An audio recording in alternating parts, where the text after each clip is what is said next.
TBPN! Jordy, what is going on in the timeline? We got a red flag. We got a red flag on the play. The timeline is in turmoil. Elon Musk and Sam Altman are fighting. Mom and dad are fighting.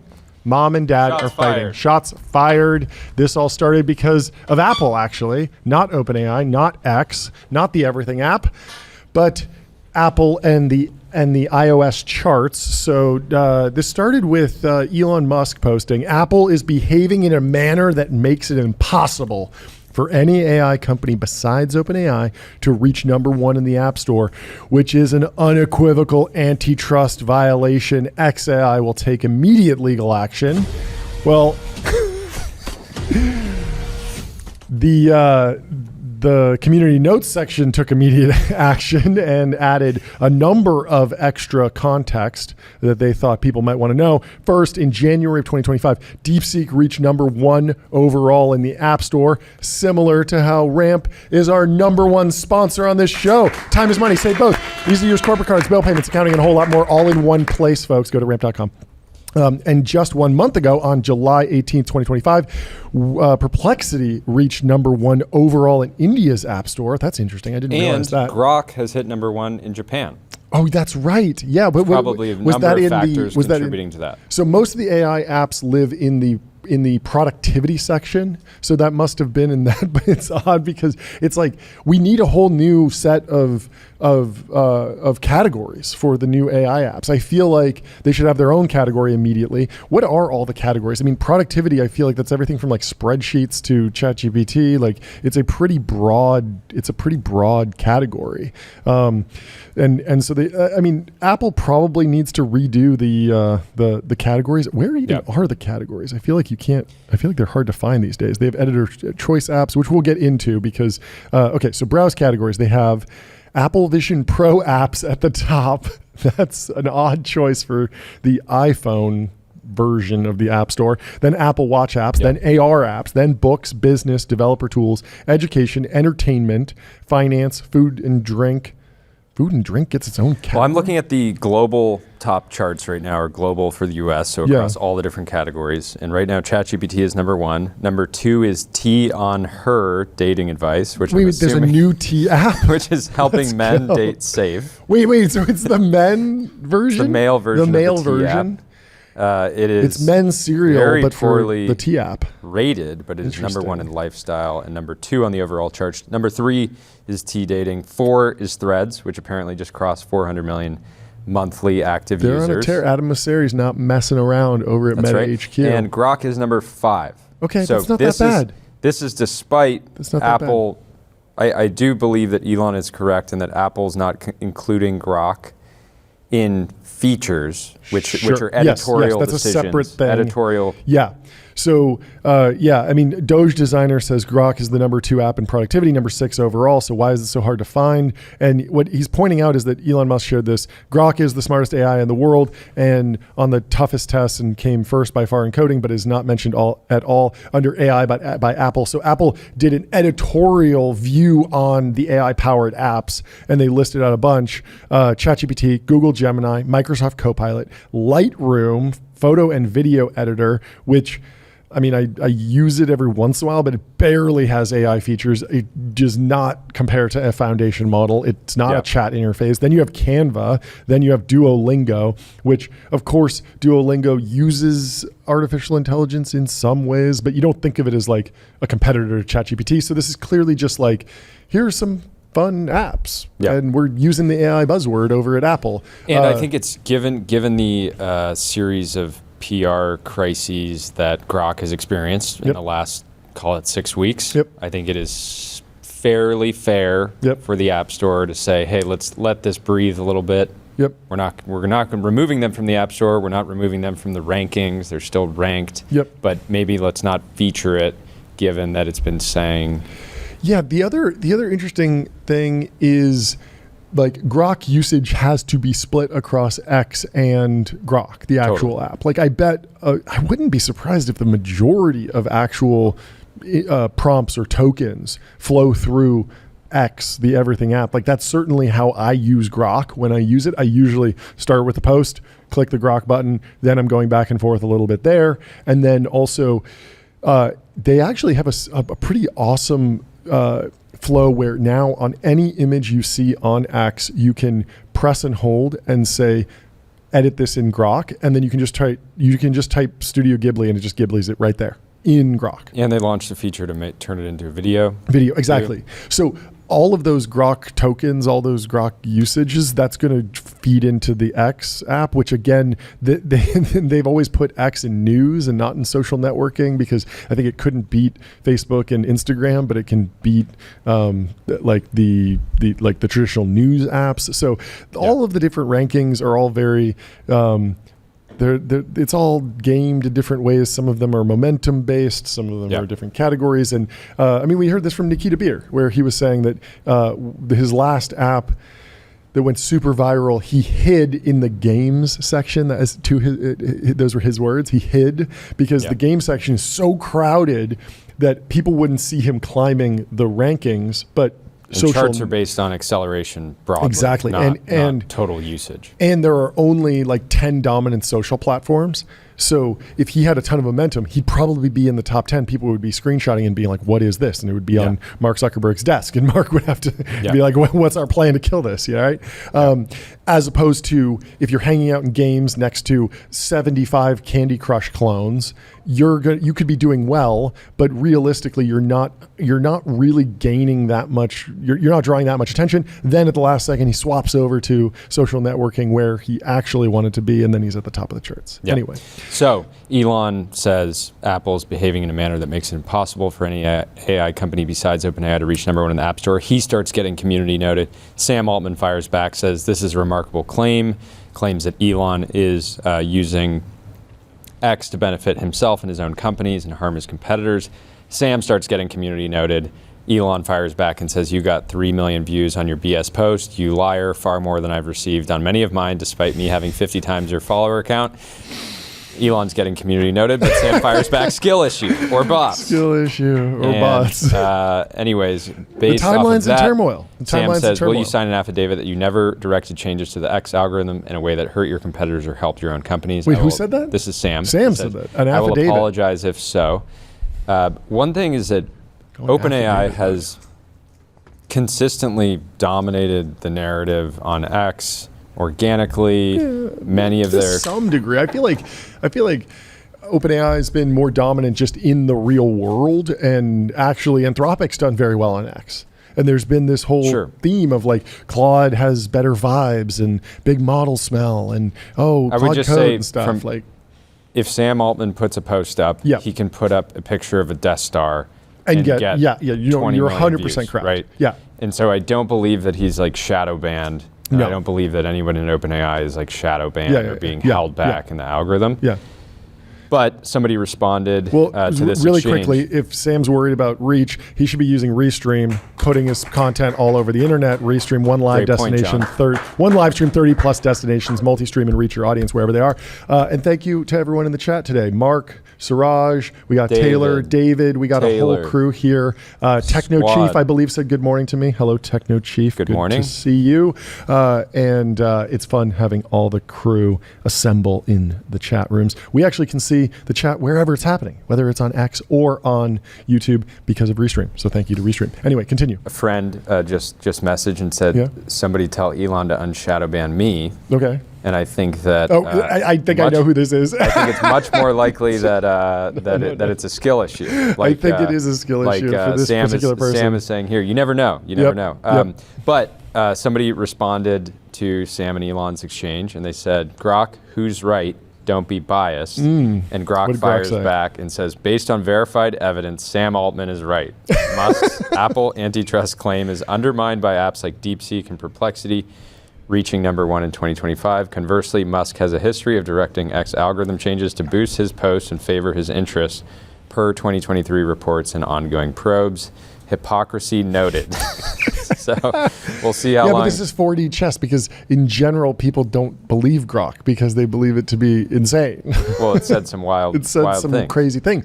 And so if Grok is siding with Sam, people will be like, well, Grok's wrong. Elon's actually correct. Yeah. That's the beauty of these things. Elon is thinking, what have I created? I created a monster. This is like the child that, what's that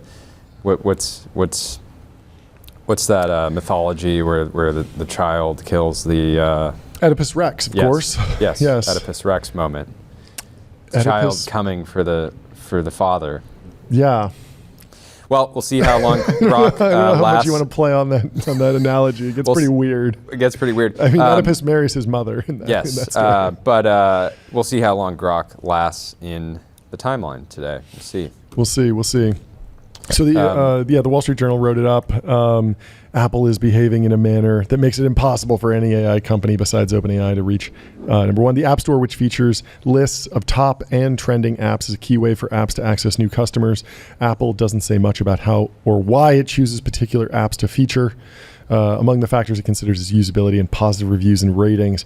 Yeah, it's definitely getting more and more complex. It's just important to break out editorial decisions from the App Store team and true rankings, right? I mean, I think a lot of people have not taken a tour of the modern App Store on iOS because it used to be that you just show up and there was just a list of, like, the charts were like a few clicks away.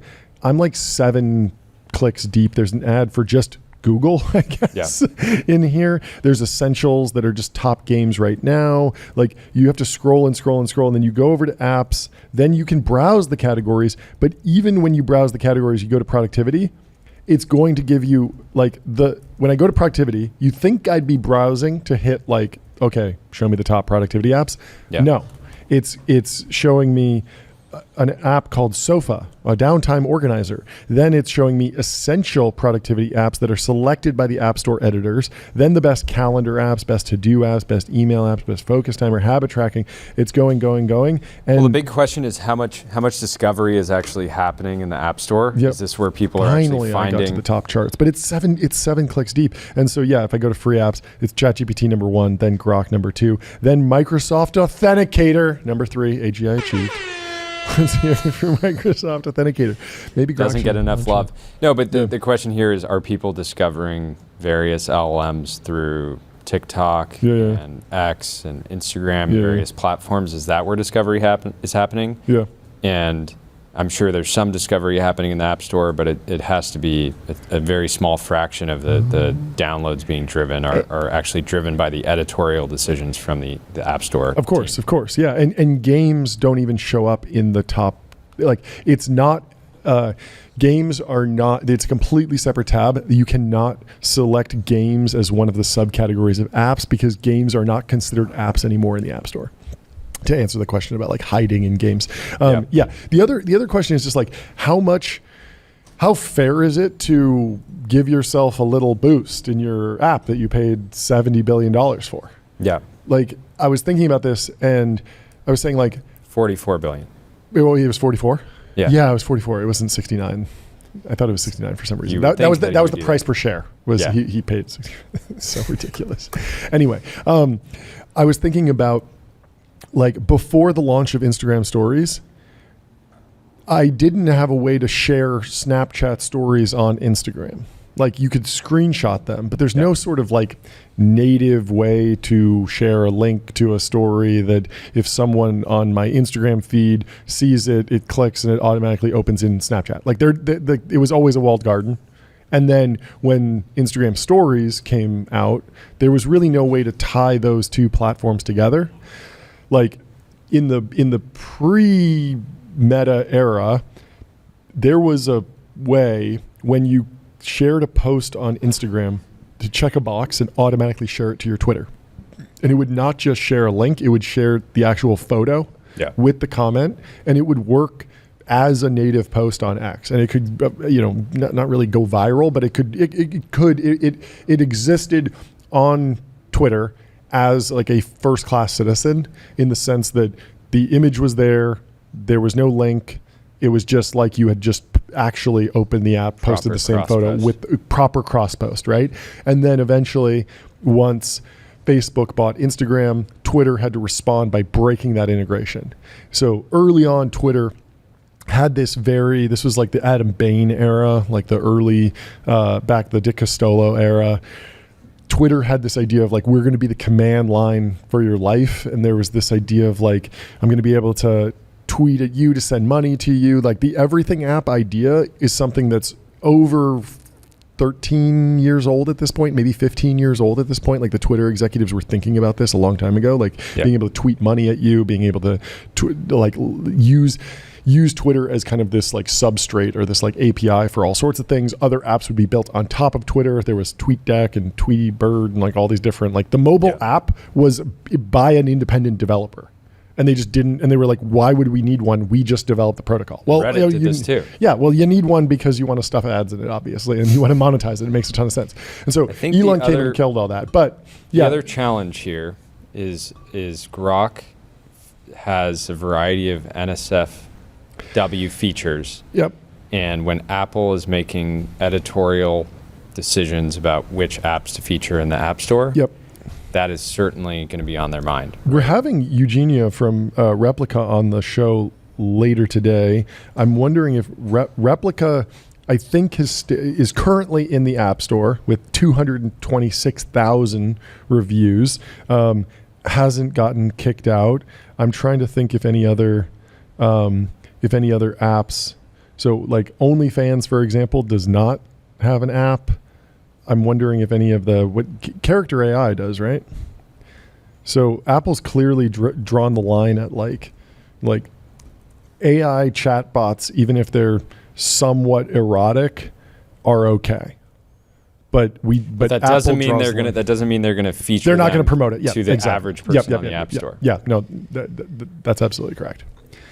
And then again, I think it's very hard to say how Apple makes these editorial decisions, but it's very possible that they are talking with people on the Apple team and being like, what apps do you like? What apps are you using? And making decisions that way, right? I think part of Grok over the last month or so is like figuring out like, how do we get strong consumer adoption? Which categories are we going to get strong? I'll tell you how they get strong consumer adoption. SOC 2 compliance. They need to get on Vanta. Automate compliance, manage risk, prove trust continuously. Vanta's trust management platform takes the manual work out of your security and compliance process and replaces it with continuous automation, whether you're pursuing your first framework or managing a complex program. No, that is a good question. How can Grok actually get consumer adoption? The companion space seems like maybe the right move, even if it is a little weird. But is there any other path? I mean, forking it into X and Twitter and like having it show up on every post seems like a reasonable way. I wonder, it is weird that they have two apps.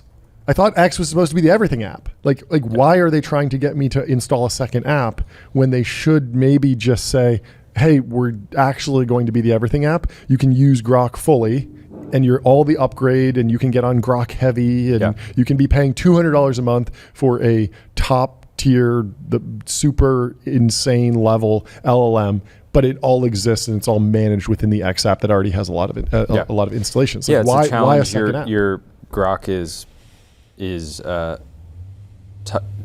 top or near the top of a bunch of different benchmarks, and yet that doesn't guarantee consumer adoption, right? People don't switch products because something is 20% better in this technical way, right? They develop habits. And the other thing, it was only a month ago, Grok or XAI announced a partnership with the Department of Defense, a $200 million contract. So that's serious. But again, figuring out where they're going to ramp revenue with consumers when it's not just bundled into X, the social media app. Yeah, I think it's interesting to debate like, when can a new technology be bolted on and become additive to an existing platform versus you need a new app to actually get it to work? So Facebook actually rolled out a search engine in Facebook, the Blue app, like years ago. And when you would go to search, you could search for your friends, but then you could also go and it would search the web too. And it would say, hey, you're searching for this thing. There's no posts about it out there. So let's just pull from the web. And they basically built a search engine. Team, pull up this post from ChatGPT. I want to see John's live reaction to it. Okay, let me see this post. Whereas like stories was something that was added on. So ChatGPT quoted Grok saying that Sam Altman is right correct. and said good bot. Good bot. Wow. Timelines in turmoil. You love to see it. It's a great day on the internet. But there's always, so I think there is something about like the screen pixel real estate that is somewhat like screen pixels are like scarce, and you can only do so much. Like like Instagram was able to add Reels as a tab, integrate those into the main feed. They were able to add stories up at the top as a little bar, and it got crowded. But Instagram did not see massive churn. Yeah. But I think that I really think if they try and stuff like, okay, yes, this is also like Claude code, and you're going to like you're going to do your homework in Instagram now. You're going to do your software engineering in Instagram right now. Surfers up here. You're going to have a chat below. I think people will just say no. I think it's too big of a step. Whereas going from photos to videos to reels to stories, like all of that works within the same kind of UX UI space. But if you try and bolt on like a productivity tool into a social network, it winds up being a little rough. And so maybe that's the reason why Elon like realizes that like Grok has to be a separate app. Because if I'm using Grok heavy to solve Olympic level math, I might not want that to happen on the chaos timeline feed, right? Yeah, I mean, if but it's an uphill battle. If you're a software engineer working at a company, and every time your boss walks up to talk to you about something, you're in X, the Everything app, just scrolling the timeline while coding, that might be tough, right? It might be better to be doing that coding work and with Grok, right? Put a spreadsheet in there. Put a database in there. Let me build an entire business within the Everything app. Tyler, what's your reaction today? I think so. One thing I've been thinking about is like, I forget who it was, but someone said like, as a company, you want to like do things that your competitor that like go against your competitor's morals, right? Do you remember? Yeah, this was Paul Graham. Yeah, okay. It wasn't morals, but it was just like the idea of counter positioning. This idea that like Avi Schiffman at Friend, like he's making a product that is a wearable AI device, and if he makes it look like an Apple product and he makes it like, oh, it's instead of an AirPod and an iPhone, it's a necklace, like, and it has Apple design language, like Apple will totally be able to just steamroll that by launching something very similar. Yeah. Whereas if he comes out with something that has such a bizarre design that Apple would be like, wow, if we try and copy him. And he's not trying to make it useful for anything other than being your friend. Yep. Right. Yep. He's also counter positioning against ChatGPT, which is a tool. It's not, its default state is not to be your friend. People use it that way, but and in some ways it's designed to function like that. But ultimately, I think he's carved out his own. And Grok did the same thing by coming out and like leaning really heavy into companionship. Yeah. Right. Yeah. That is a. So I think like that right? down that wasn't path. willing to do. Yeah. If they're gonna go like in that like kind of counter positioning like idea, I think they could also I could see them doing almost like a Cluely type thing where it's like, okay, you can use this for your homework. Like you make it very good at like, you don't have to use like cheating per se, but I think that's like an interesting way that like if they want to go further down that like consumer kind of positioning. Yeah, it's odd that it feels like they're trying to do a lot right now. They're still in the exploration phase because maybe this gets to like the value of transfer learning and reinforcement learning, but I have a hard time believing that many people who are in the market for like a companion are like, I definitely want it to be able to ace humanity's last exam. Like, in fact, super important to me. In fact, I think that you might want a companion not to be better than you at math. Like, I think you might want a companion that just kind of like is like, oh yeah, I agree, man. Like that math problem this is hard. a toxic like, friendship dynamic. People are like, I want my friend to be great. but not better than me. Exactly. That's real. So they need to dumb it down. They need to be the inverse of bench hacking. Yeah, the truth seeking. Yeah, the new meta is going to be teaching your AI how to do things. Yeah. Teaching it history. Yeah. Teaching it how to do your homework. Yeah. I mean, the Feynman method. You teach and then you learn. It, like, I would probably learn more from teaching an LLM the answer to a problem than it trying to teach me. What were you about to say? I was gonna say, like, the truth-seeking like idea of Grok seems very much like opposed to the companion aspect. Like, those seem like two different ends of. The hero of our group chat right now is one of the greatest fabulists in history. he's a serial liar, but he's the most entertaining character. The court jester. He's the court jester of our group chat because he hallucinates more than GPT-2, and it's fantastic. And it genuinely provides a lot of value than just someone who's like, oh, I will only give you things that are 100%. I will only say things that are 100% factual. I will only say things that are definitively provable. It's like, no, he throws out a lot of wild pitches, but every once in a while, you just slam it into the outfield. Roy Lee is in the news again. He bought a billboard in Manhattan, and he said, Alex Cohen says, fine, I'm starting to like the Cluely guys, because Roy put up a billboard that just says, hi, I'm Roy, I'm 21. Missing an apostrophe on the second I'm, clearly deliberate, absolute wordsmith. This was very expensive. PLS, buy my thing, please buy my thing, Cluely.com. And John Chu, Khosla Ventures, says, this is why I invested in Roy Lee, once in a generation talent, a tapping into culture and zeitgeist. This was a spicy post. People kind of going back and forth on whether or not this would actually deliver. Roy also put out a post saying that, like, everything he does is for short form. So he bought this billboard. He expects it to convert on the short form that will be created around the billboard. Certainly feels like people will take pictures of this, share. I mean, when you look at, I think what I'm interested to see from Cluely is where they really get retention, right? Because they have the top of funnel is full. They kind of they've got plenty extremely full top of funnel marketing.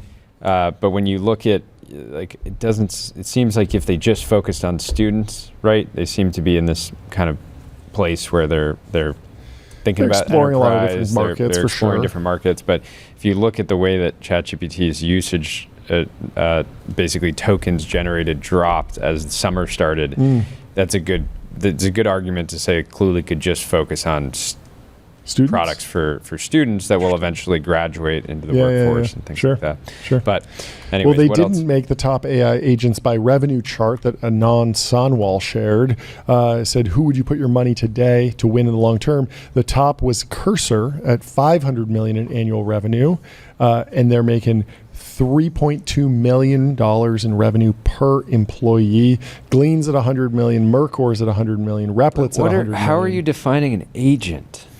I think it's just AI startups, anyone who's used the AI agent like meme, basically.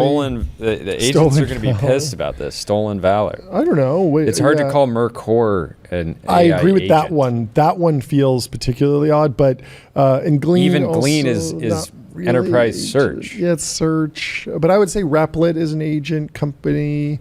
It's kind of like every AI company is now an agent company. Harvey, hasn't really branded themselves as an agent. But it's company. interesting, like, you're not putting Claude, you're going to put Cursor on here, which generates revenue from Claude code. Yeah. And is a agentic IDE. Yeah, and you're not going to you don't put Claude Anthropic code. Is crazy, and also not including ChatGPT, which has deep research, which is probably the most used AI agent in the world right now. I have to imagine, just by number of queries. It's missing some stuff. But it's okay. Also, Devin's not on here, which is kind of odd. But that's the nature of these lists. It's CB Insights, folks. They do the best they can. Let's pull up the videos of Sam Altman on AI ads, and I think it will crystallize a little bit of like what we mean when we mean like monetizing a free LLM, a free AI chat app. It doesn't necessarily mean stuffing display ads in there, just like the answer to Facebook's monetization problem was not banner ads in the right bar. It was in-feed ads that look, if you're watching Reels and you see a Reels ad, it looks exactly like a Reel. And in fact, the best performing ads on Instagram Reels feel just like user-generated content. They don't look like Super Bowl ads. They're additive. They're additive, and people often enjoy them. And so that will be, at least this is the semi-analysis argument that I sort of agree with, that will be the like what we say about ads in AI. It will be more like commissions for agentic checkout, at least to start. So let's pull up the first video. In the example right now, there's a lot of people that have websites that monetize with referrals to Amazon. Yep. And they're frustrated because a lot of traffic, just like organic SEO, is way down. Yep. And the general read here is that OpenAI will ultimately start to earn that same type of revenue that the publishers historically did. Yep. So there was a fireside chat at Harvard Business School with Sam Altman. Let's give it up for Harvard Business School. Let's give it up for Harvard Business School. It's the Harvard of business schools. That's what they've been saying. So he got a question from the audience about ad monetization, and we'll hear how Sam Altman responded to it. I think, although fair, it could be a barrier for early stage entrepreneurs or startups or even small businesses. Given this context, do you envision OpenAI exploring alternative monetization strategy that could include like free API access, perhaps supported by advertising or other methods to foster innovation in the future? I will disclose, just as like a personal bias, that I hate ads. I think ads were important. We love ads. To give the early internet a business model. But I think they do sort of somewhat fundamentally misalign a user's incentives with the company providing the service. I'm not totally against them. I'm not saying OpenAI would never consider ads, but I don't like them in general.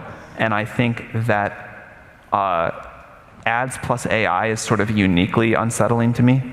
You know, when I think of like GPT writing me a response, if I had to go figure out, exactly how much was who paying here to influence what I'm being shown, I don't think I would like that. The knowledge and as engine things should go be pure. on, I think I would like that even less. So there's something I really like about the simplicity of our model, which is we make great AI and you pay us for it. And it's like, we're just trying to do the best we can for you. And then Senator, we run ads. that has some inherent lack of access and inequality, we commit as a company to use a lot of what basically the rich people pay to give free access to the poor people, or the poorer people. You see us do that today with the ChatGPT free tier. You'll see us do a lot more to make the free tier much better over time. And I'm interested in figuring out how we bring the equivalent concept to the API. But I kind of think of ads as like a last resort for us for a business model. I would do it if it meant that was the. That's where he says, I kind of think of ads as a last resort as a business model. But recently he dropped a new podcast. This was from, I think, a month ago. And it's from the OpenAI podcast. So you have to imagine that the run of show and the talking points in here are very carefully selected to move the narrative forward and kind of educate the community on where the company is going. And so we'll pull up Sam Altman's interview on AGI, GPT-5, and what's next from the OpenAI podcast. So that brings up the other question from people who are using this or skeptical, is that OpenAI now has access to this data, and there's the concern one was about training, which OpenAI has been very clear about when or when not it's training. You have the option to turn that off. The other thing is like advertising, things like that. What's OpenAI's approach towards that? How are you going to handle that responsibility? We haven't done any advertising product yet. I'm not totally against it. He's not totally against it. Yay! Areas where I like ads. I think ads on Instagram kind of cool. A lot of yes, stuff, ads on Instagram, very cool. Let's go. I think it'd be very hard to. It would take a lot of care to get right. Yeah. I have faith. I think you can do it. People have a very high degree of trust in ChatGPT, which is interesting because like AI hallucinates. It should be the tech that you don't trust that much. My friends hallucinate too, so I trust them. People really do. But I think part of that is if you compare us to social media or web search or something, where you can kind of tell that you are being monetized and the company is trying to like you can deliver see you good products and services, no doubt, but also I to mean, you can kind see of like this is the monetized you to block, this click is the on ads or non-monetized block. It makes whatever. sense. Like, you know, how much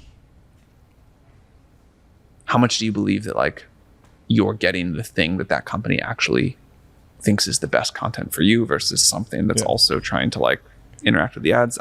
I think there's a psychological thing there. So, for example, I think if we started modifying the output, like the stream that comes back from the LLM in exchange for who is paying us more, that would feel really bad. This is a great solution. Give you the actual answer you want, but hey, these are the best headphones for you.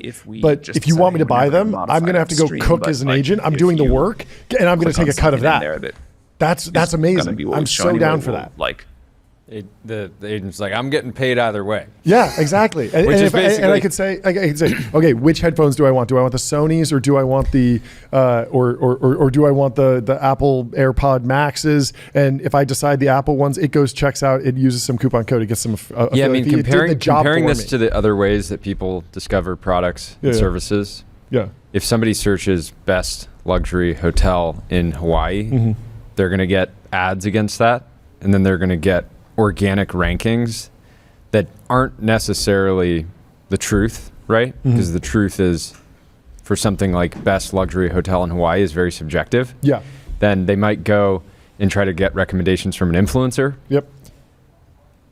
Hopefully the influencer is disclosed. Yes. Whether or not they're being compensated by the advertiser. Yeah. And so if I were to ask you, as an influencer, like, what design software would you recommend? Like, what would you say? Just honestly.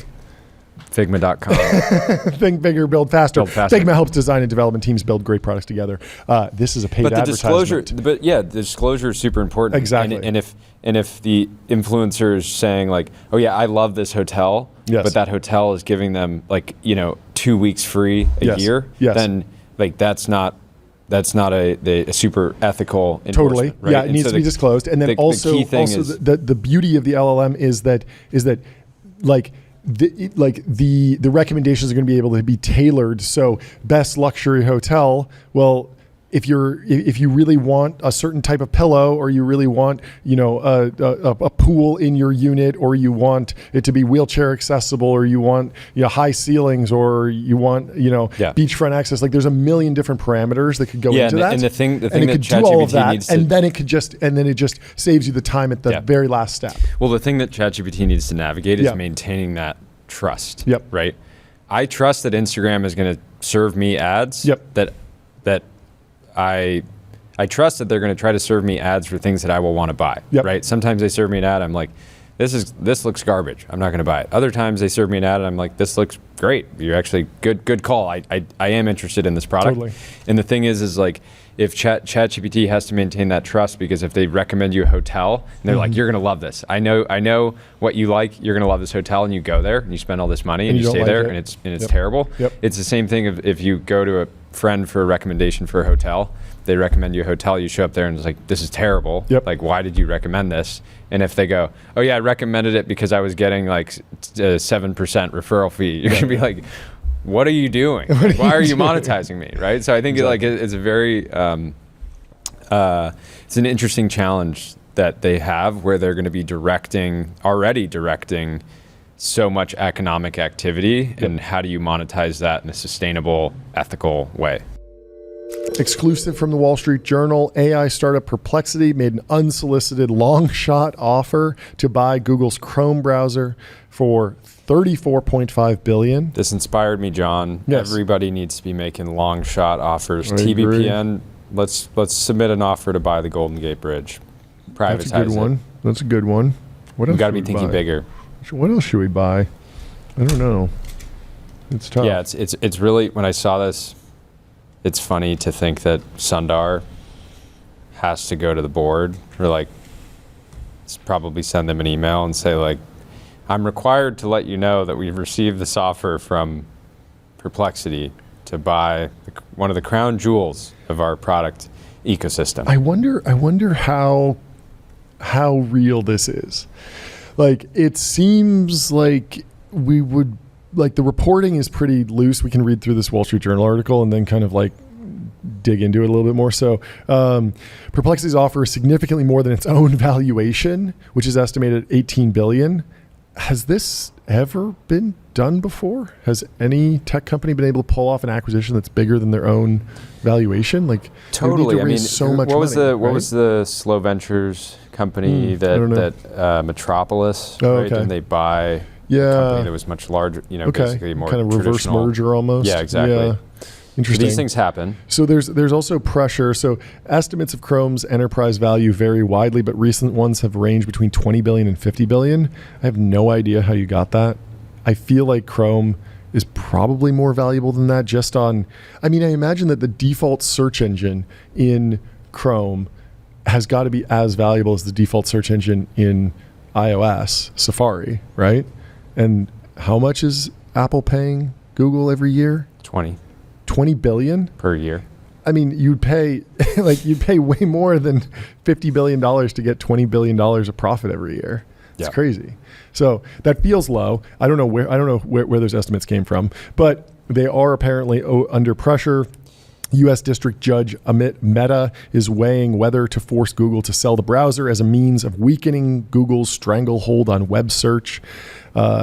It's so interesting that like we're having this debate now. Like Google's had 99% of the web search market for 2 decades, and they finally have a crack in the foundation with ChatGPT actually eroding things, AI, LLMs kind of upending web search dominance. Like we're having James from Profound on later today, which is built a big business very quickly because consumers are now using something besides Google search to do web searches. Yeah, this is like the last. This is like completely the wrong time to be focused on this. Like the ship has completely sailed. But that's kind of the pace that the government operates at. So the Journal says Perplexity offer could be an attempt to signal to the judge that there's an interested buyer should he force a sale. I think there would be a lot of interested buyers if there was a forced sale.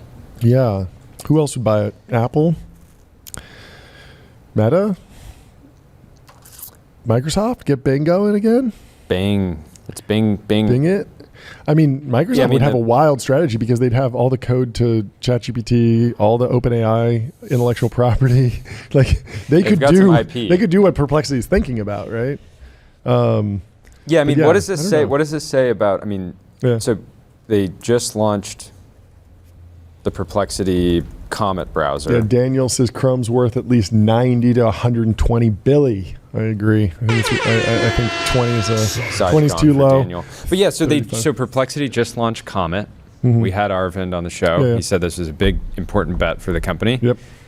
If you just launched a browser and now you're saying that you want to buy to compete with Chrome and now you're trying to buy Chrome. Yeah. What does that say about the state of your new product?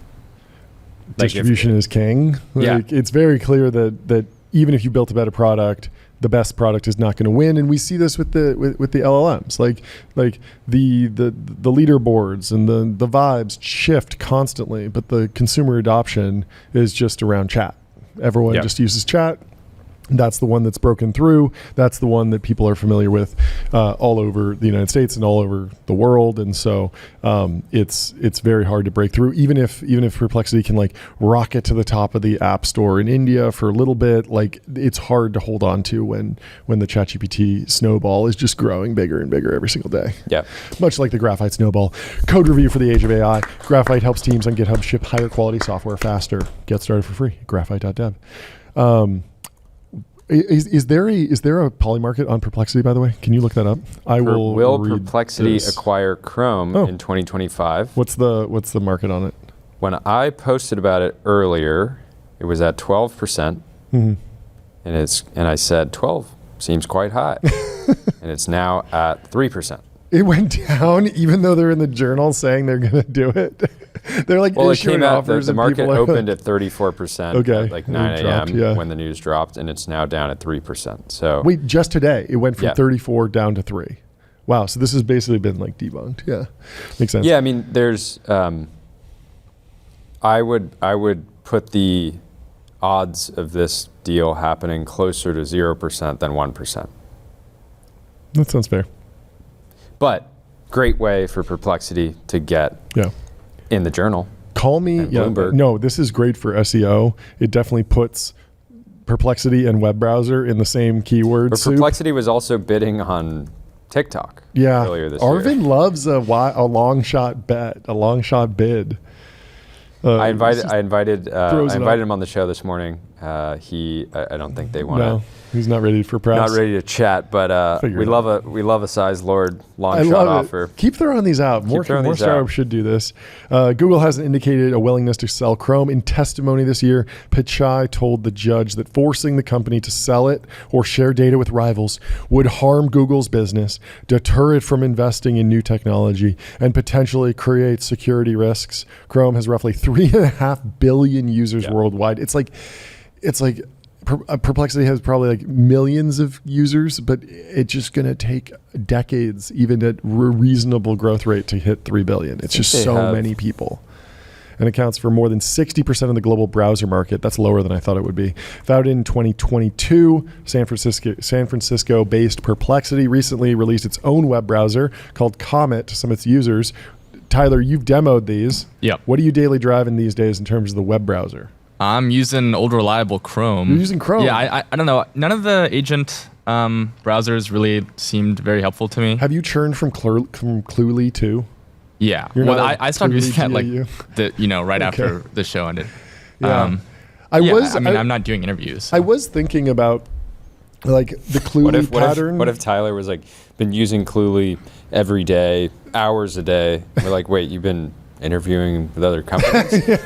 Well, that's the thing is that I when I was thinking about Cluely, I was actually wondering like if we ran the show through Cluely and we had like this idea of like streaming audio essentially and streaming pixels and then just somewhat random LLM queries firing all the time. Like, is that a good pattern versus ChatGPT where you have to decide, okay, this is the time to query it? And so when I think about like the going to you and saying like pull the poly market up on Perplexity or tell me the market share for Chrome, like if we could have something like Cluely running and it's just a big screen there that I can see and it's just pulling up answers to questions that it thinks we're about to talk about or ask or just adding context, like that actually might be kind of useful to us. But I don't know if a tool like that exists. It also just might be so sloppy and so noisy and so inference heavy that it just doesn't math out. I don't know. Are there any value or like what's actually seeing breakout for you in terms of AI adoption? I mean, most of my time using AI tools is just like coding stuff. Yeah. So it's like Claude Code, Cursor a little bit. Sometimes I just go raw, ChatGPT.com. Oh, that's raw? Yeah, just straight prompt. Like, what about raw text file? What happened to good old fashioned just handwritten code, farm to table code? Apparently not. Pasture raised code. But yeah, I don't know. I mean, like Cluely, I'm not doing like sales calls or like anything that really requires that kind of like interaction. Yeah. So not super useful for me, but yeah, I wonder how the product will change because like the marketing is not going to stop. Like they are definitely going to keep filling that top funnel until they figure out the bottom of the funnel and the churn. But I wonder what retention's like. I mean, I imagine that you bring in such a broad top of funnel, like there's probably people that are sticking around. There's probably people that just sign up and forget their credit cards are down and they just pay for a while. Like the nature of just getting someone to convert for $20 a month. They don't even have a free tier, right? Like you have to pay to like get up and running. No, they do have a free tier. They do. Oh, okay. Yeah. Interesting. There was something. Tyler, did you see Vibe Sort? Someone wrote a sorting algorithm that uses an LLM. You have to put in your OpenAI API key, and then it just passes the random list or the array of numbers to ChatGPT and asks ChatGPT to sort it, and it just comes back with whatever it can do. And I was thinking that did you ever have to do FizzBuzz back in the day?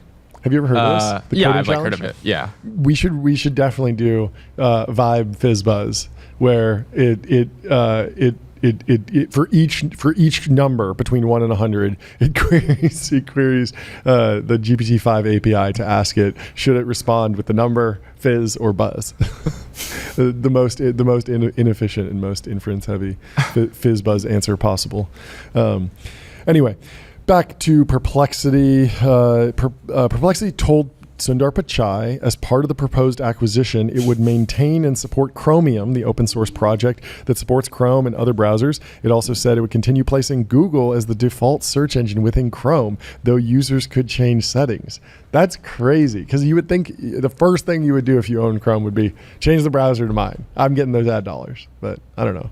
Maybe it's a nice olive branch in this somewhat hypey offer. The Justice Department filed the antitrust case against Google in 2020. And just 5 years later, in addition to forcing a sale of Chrome, the judge is considering limiting Google's ability to pay to be the default search engine on devices and browsers and requiring it to share data with rivals, among other things. In weighing potential remedies earlier this year, Meta questioned how much new AI chatbots might be whittling away at the traditional search business, of which Google has 90% market share. So 60% share in browser, but 90% in search. So even for there's 30% of people out there that are using Firefox or Brave or Edge. It's Edge, right? Is the Microsoft one? Yes. But then they use Edge, but then they still set their default to Google because Google has dominant. Or maybe they just Google users are querying more. I'm so fascinated by Perplexity. Yeah. And I can't wait to see it's perplexing, and I can't wait to see what ultimately becomes of the business. They're offering to buy TikTok. They're offering to buy Chrome.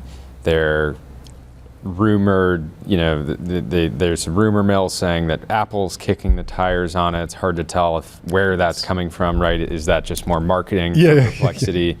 They have, I think the last reported number or the alleged number is something like 30 million monthly actives, which is a lot.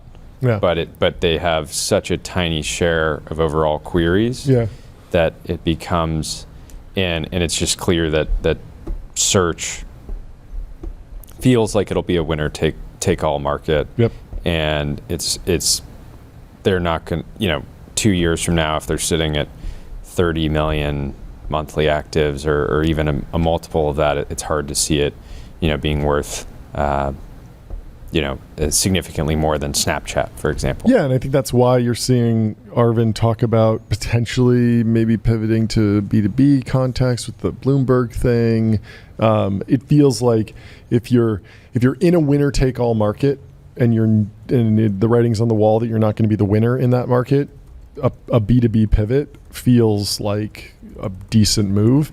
You could even put kind of Anthropic in that bucket, where there was a time when it was like, oh, is everyone going to switch to Claude, like the app on their phone? And then it didn't play out that way. Now they have a dominant B2B business. So you could imagine that Perplexity niches down, like the Perplexity interface, the Perplexity ability to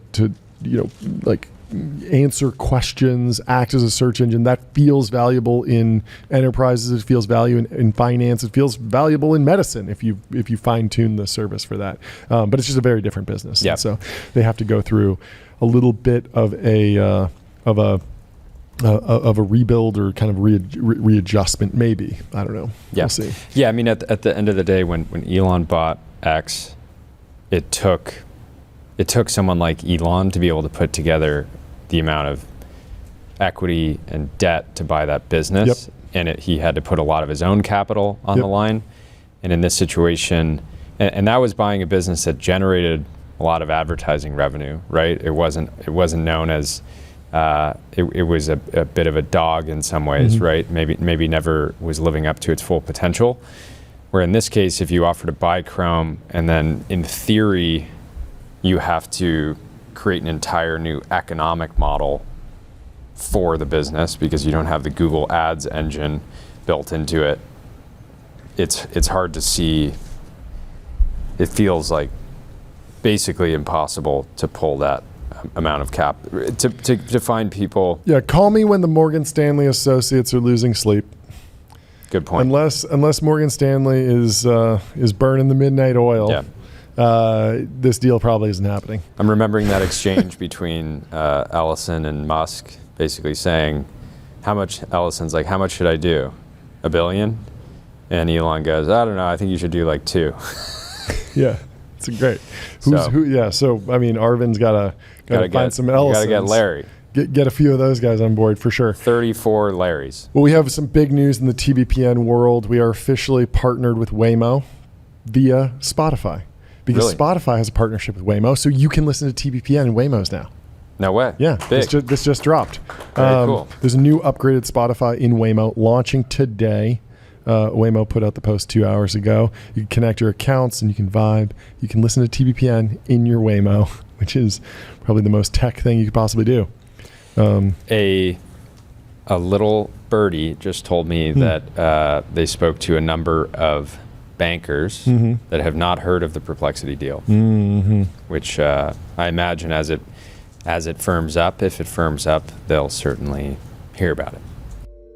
UFC landed a $7.7 billion deal with Paramount after a whirlwind 48 hours, according to TKO executives. But zoom out for me. Explain UFC. This is the punching one, or the punching one and the kicking one? How does this UFC is work? one of your best bits. So Senra and I Yeah. love UFC. Yep. And we'll text John Yep. and say, hey, John, do you want to watch? Come over and watch like the pay-per-view tonight? Yeah, And John the game. goes, awesome. I love watching the who's game playing? with my boys. Who's playing tonight? Yeah, I mean, I'm there if the teams are good. Yeah, if there's a good the teams matchup. If Yeah, but it depends on who's starting. I want to know. it'll depend on the starting line. I want to know who's playing. So, UFC, The kicking and punching one. the kicking and punching one, They can do both. and wrestling, They can do wrestling too. and choking. Okay, Rear got it. naked chokes. Got That's it. a popular got it. move. Got it. Kind of a mixture of experts model in Yep. fighting sports. Yes. Got it. Yes. Multimodal. Yes, exactly. So, long relied on the pay-per-view model, worked well before the internet and illegal streaming, and the pay-per-view model has been in decline. UFC has also struggled to surface new American superstars. A lot of the biggest stars are international, but UFC's biggest market is in the US. International stars have a lot of fans in the US, but they're not driving pay-per-views, right? People in Brazil are not paying $100 to watch a single card, right? And so the pay-per-view model has been in decline. The UFC's relationship with ESPN has been a little bit rocky. Pay-per-view model in decline. Is that just because of the trends in like how yappy and how popular the fighters are, or is there something else going on at like a technological level where I don't have to click any buttons to open Instagram Reels or TikTok or YouTube, and with pay-per-view it's like technically difficult. It's kind of janky tech systems. Is So that there's like a real headwind, or is that like fake news? So there's definitely friction to Okay. buying pay-per-views. Yeah. You got to like be on a traditional television. It's not You gotta like in-app open the- purchase, like double tap and Face ID, It's like not that level. It's Okay. not that easy. I mean, Okay. I think you can go in the ESPN app and like buy the pay-per-view, but a Yeah. lot of people aren't buying the pay-per-view to watch it on their phone. Sure. I think the bigger challenge and something that And Apple would take and- 30% if you paid on your phone. So even then, I don't know I think they would because it's it's digital. a real world. It's digital. Oh, because it's It's streaming? for sure. It's for sure Interesting. digital. Okay. So but there's the a ton funny of- thing ton of friction. is Dana's been in this challenge Yeah. because he gets very frustrated about illegal streams, and he'll Yep. every now and then he'll be like, if you're watching a stream tonight, illegal stream tonight, we're coming for you. We're coming for you. And everyone's like, okay. I don't know how you're planning to do that. Yep. But they try to take, I think that they try to like DDoS the various streaming sites. Oh, right? interesting. Like you can just like Yeah. send a ton of and then they traffic, try to take probably it have down. someone like talking to Twitch and being like, we are going live at this time. You need to have someone searching and taking down streams actively. Yeah, but there's 'Cause it plenty can't of, just be AI. plenty of True, other true. like more decentralized Totally. illegal Kick streams that are and happening all these on, different like, ones, yeah. random Yeah, yeah, yeah. URLs. Yeah, with, yeah, yeah. With, Even just you know, somebody spinning up like their own non.coms, thing, right? yeah. And so Dana was in a tough position because the more he talks about illegal streaming affecting the business, the more people are like, Wait, I can just stream it illegally. So a Streisand effect, yeah. And so he had been looking for a new home for Yep. UFC. People had debated, would Netflix Yep. be a potential buyer there? There's a lot of potential candidates. Meta And Quest. You have to buy the headset. You got to watch it in VR. I'm sure. I mean, Dana's obviously on the Meta board, and I'm sure that idea got. $7.7 billion. That's one researcher. Just cut one head count from MSL, and you're good. And Zuck can just own all of UFC and be like, "Look, put on the headset, or you don't get to watch." Yep. No, well, anyway. The deal that was reported were in Yahoo Sports. How the UFC landed a $7.7 billion deal with Paramount after a whirlwind 48 hours, according to TKO execs. Beginning in 2026, all UFC events will stream on Paramount Plus, with select events also airing on CBS. Mm-hmm. And so anyways, Ben Folks is reporting just how big of a surprise was the UFC's bombshell $7.7 billion deal with Paramount and CBS. So big that even UFC CEO Dana White didn't see it coming. No, this is a quote, "No, I didn't think this is where we'd end up," White said Monday during an appearance on the Pat McAfee show. Shout out to Pat. To discuss the new broadcasting rights deal. But this is sort of how it played out. I love it. These guys are obviously smart guys, very aggressive. He's talking about the team, the new team over at Paramount. So in an interview with CNBC, TKO president and CEO Mark Shapiro said he initially expected to make a deal that would bring only the UFC Fight Night events to Paramount. But after Skydance, and Fight Night events have always aired on ESPN, just fully ad supported. Yeah, so got it. But after Skydance Media completed its deal to purchase control of Paramount last week, Shapiro said the deal for the entirety of the UFC's U.S. broadcast rights came together in just 48 hours. Now, instead of just the 30 UFC Fight Night events per year, Paramount will feature, and the Fight Night events were events that wouldn't draw big pay-per-view buys. Those were not the numbered UFC events. Correct. So it's like UFC 776. Correct. That's like pay-per-view. Fight Night's just random on the and there's only 13 of those events per year. 13 so numbered more. and 30 fight nights. So almost every week there's something if you're always a UFC action. fan. But you're really, once a month is when you really want to tune in. But for they sort of depend on more casual fans historically to drive pay-per-views. People that are like, I watch UFC when Conor McGregor's fighting, right? Yeah. That's what spike the pay-per-view and have kind of a power law outcome that people day. getting together being like, hey, we're going to buy the pay-per-view. We're gonna watch it. Come over, that kind of thing. So possibly the biggest news in all of this for fight fans is the end of UFC's pay-per-view era. Ever since the first UFC event in 1993, pay-per-view has been a vital part of the UFC strategy. Remember, UFC, when it started airing on TV, was thought to be, it was so shocking and violent to people that even politicians wanted to get it banned. Wow. Like they were like, this should not be on television. So it had to be in that bucket. Oh, it had to like be pay-per-view because it was like, it was like adult restricted anyway. So do the fighters need to sleep well before the fights? Of course. They have to be on 8 sleep.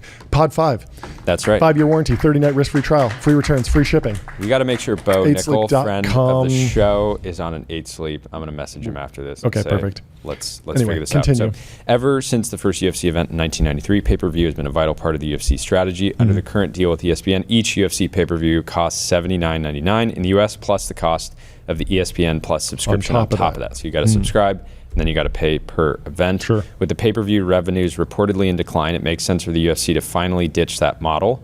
The fact that it's doing so as part of a deal that will essentially double the roughly $550 million per year the UFC currently receives from ESPN likely only made that calculation easier. This is crazy. This is crazy. When they find out, wait, if I just sign up for Paramount Plus for $12.99 a month, I'm going to automatically get UFC's numbered fights and the rest of the portfolio. That's a message we want to amplify. That is a crazy, crazy value change. Because if you were doing all 13, if you were the hardcore UFC pay-per-view buyer, you're up at $1,000 a year on UFC pay-per-view, basically, like $700, $800. Like that's a lot of money, and you're going from there down to $12.99 a month. That's $150 basically. That is a steep savings. Yeah, the hardcore fans are going to be excited. Yeah, and a lot of fans would, somebody's hosting the pay-per-view one night. They split it or something. It makes sense. But whatever. Still, I mean, that's a big savings. I do wonder what the ad load will be like, because when we watched UFC a couple months ago with David Senra, I noticed that it felt extremely content rich, and like the flow of the show was fantastic, because you'd just be watching a fight, and then it would cut to the commentary, the post show, like in ring. Joe Rogan's doing an interview, and then pretty quickly they start telling you who's coming up next. And the actual fight, you're only watching maybe like a half an hour of fighting over an hour or two of content, but it didn't feel like, oh, I'm at crazy commercial break and I'm totally taken out of the stadium. Like even they did a really good job with the production to show, like, when they show you the stats, it's virtually laid over in the stadium. Like you're watching a camera pan around the stadium. So it actually kind of feels like you're there the whole time. It was really well produced. I wonder if they'll lose any of that by stuffing ads all over the place. Yeah, we'll see. I mean, and you compare that to NFL. Yeah. NFL's like roughly, I think, 25% of the time allotted to NFL is advertising. Yep. And it's certainly not the case. That hasn't been the case for pay-per-views. Yeah, and it certainly feels like it's like a shift in the type of content. Yeah, they just got to work on making seamless transitions to advertisements like we do here with Fin AI, the number one AI agent for customer service, number one in performance benchmarks, number one in competitive bake-offs, number one ranking on G2. You can get started at fin.ai. And anyway, so Paramount is or Skydance, young Ellison. Is just getting aggressive across the board, right? There's been rumors of this free press acquisition that I'm sure is still in the works, but it had been reported it was $250 million for the free press. Yeah. From our sense, they have about a million people subscribed to their newsletter, vast majority of which are non-paid, and so that just says that Paramount sees, and CBS, Paramount, the combined, and Skydance, sort of this combined entity, just see the free press and as highly, and Barry Weiss specifically is just highly strategic. Yeah, right? And then CBS also cut The Late Show, which is losing $40 million a year. So they're really like kind of really like shuffling the chips around, like really restructuring the organization. Like, what does CBS actually do? Well, now it's potentially UFC and Barry Weiss as opposed to Stephen Colbert, I guess. In terms of like headline stuff. I love this article. Back in 2009, Dana White swore that if UFC 100 did 1 million pay-per-view buys, he'd bungee jump off the Mandalay Bay. It did. He didn't. When UFC 151 was canceled after John Jones refused an opponent switch, White called Jones's coach Greg Jackson a sport killer. He left a crater in the UFC schedule that only MMA fans could fully appreciate. A few years later, when Conor McGregor and Nate Diaz shattered the pay-per-view world record at UFC 196, it was a testament to how big the sport had become. We cared about those numbers as much as we did the outcome.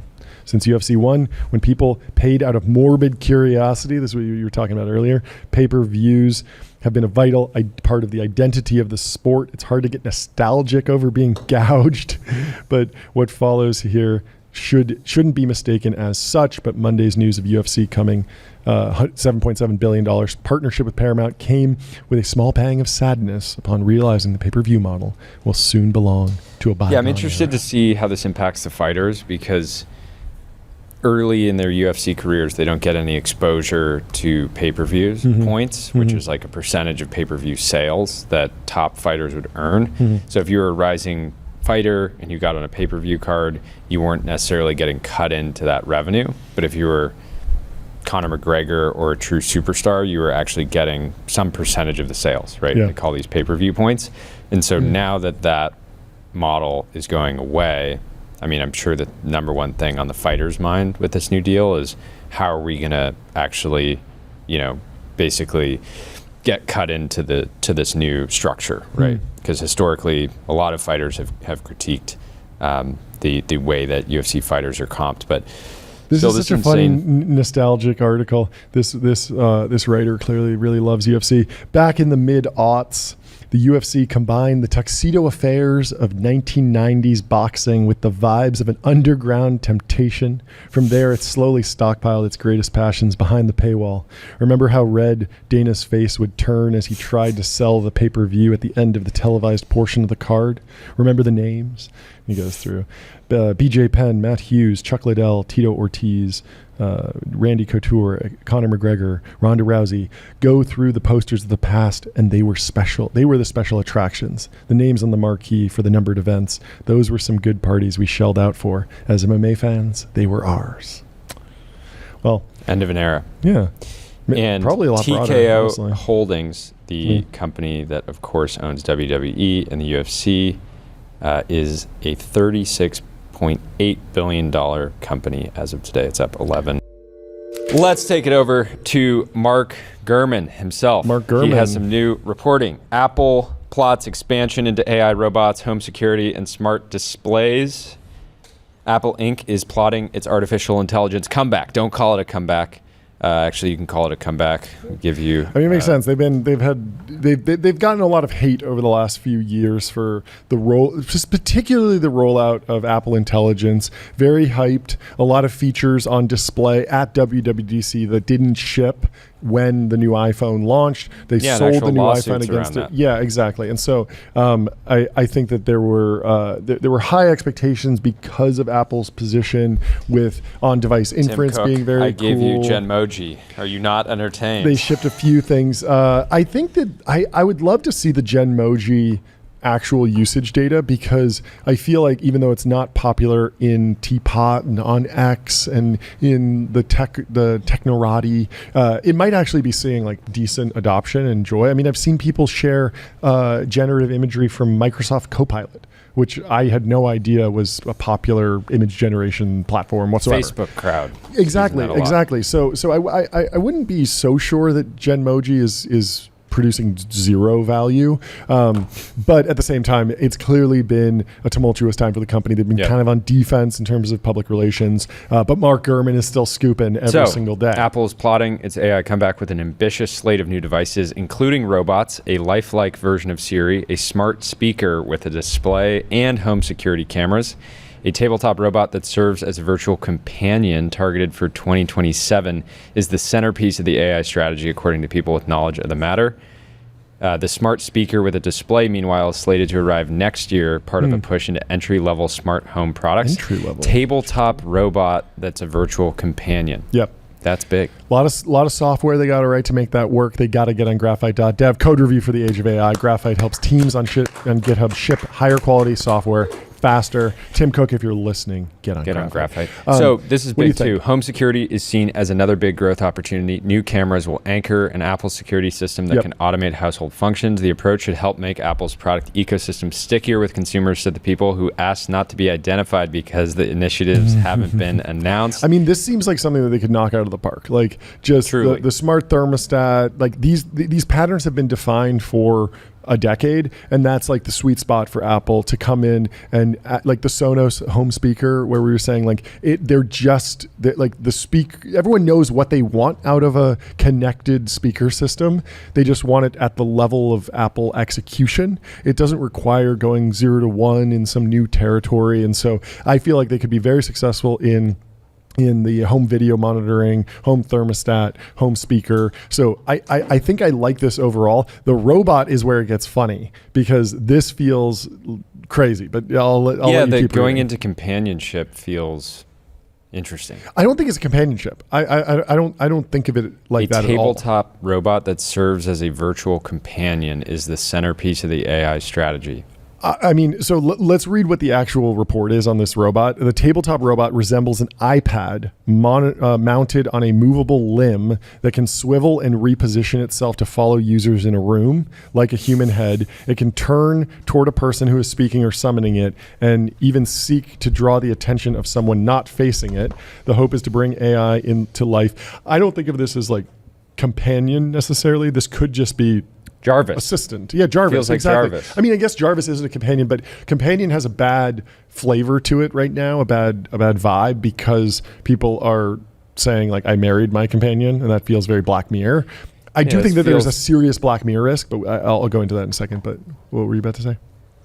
Yeah, I'm not going out and saying this feels like a competitor to Friend.com or any other players that are actually focused on companionship, but this does feel like giving Siri a presence in the home, like an always-on presence in the home. It will be interesting to see how they solve it. A partnership with OpenAI or Anthropic seems logical, but Apple Siri partnership with OpenAI Anthropic before September on Polymarket is a 6% chance. By December, it's at a 44% chance, though. So, but this is a very low volume market, but still, it feels like we haven't seen a lot of messaging from Tim Cook that they're going to be building a huge data center, going to be training a foundation model. It feels like they're going to need to partner on some of the underlying infrastructure for that, because I would not want Siri hanging out in my kitchen talking to me. Like, Siri is just not reliable enough. But I would welcome Claude or ChatGPT into my house. But I would treat it specifically as like an Alexa. What's the weather like? What's on my calendar? Look up the history of the Roman Empire. I would ask it questions like that, and I would use it as a knowledge retrieval tool. I might start to trust it in some agentic contexts. And the question is, do we want a robot iPad with an arm swinging around your kitchen, and hopefully when you want to know the weather, you're within earshot? I think this could be really cool. I think it could be really cool. I mean, they say FaceTime and it's just is funny going because to be, you're competing. They're still competing with their own. Yeah, but if you're ever in the kitchen, like this is an example. So FaceTime calls will be a key function of the device. During video conferencing, the display will be able to shift to lock on to people around a room. And so as you're walking around, the FaceTime is just following you. That actually feels more social. I remember during COVID, I bought Facebook's camera. They had some sort of device that you would mount on your TV, and it would act as a video conferencing system. Yeah. And I used it a few times. I ultimately churned, but it had a really wide angle lens, and it would like zoom in on the people. It had really good face detection, and so it would center you no matter where you were in the room. But as soon as you walked to the other side of the room, it wouldn't be able to follow you because it didn't have any motors in it. And guys, I feel like can we this pull could up be the interesting. link in the chat? The this hallmark- all reminds me of the Meta Portal. Yeah, that's the one I'm talking about, the Portal. Yeah, Basically, that's the one I bought. They didn't market it as a robot, but it No, would sit it wasn't a on a robot. table and it would sort of follow you Portal, around the the room. Portal. And Meta is no longer selling Meta Portal. I guess they Wow. wound it down. So, anyways, Tim Cook These told are great employees gifts. in an all hands. I gifted some of these, and they were pretty well received. Most of them wound up being used as digital photo frames, though. Yeah. And they weren't actually used that often for calls. I don't know if putting it on a robotic arm is enough to make it useful. I think you do have to nail the underlying speech recognition and the conversational nature. Like, it has to be powered by a frontier LLM. You know what's funny? What? Is I feel like the product, I could imagine them having a mood board internally with the Pixar lamp hopping around. That's right? literally listed here as like one of their inspirations, apparently. So Tim Cook told employees in an all-hands meeting this month that Apple must win in AI and hinted at the upcoming devices. The quote, the product pipeline, which I can't talk about. Thankfully, Mark Gurman has his moles in Apple that are talking. Tim Cook says, it's amazing, guys. It's amazing. Some of it you'll see soon. Some of it will come later, but there's a lot to see.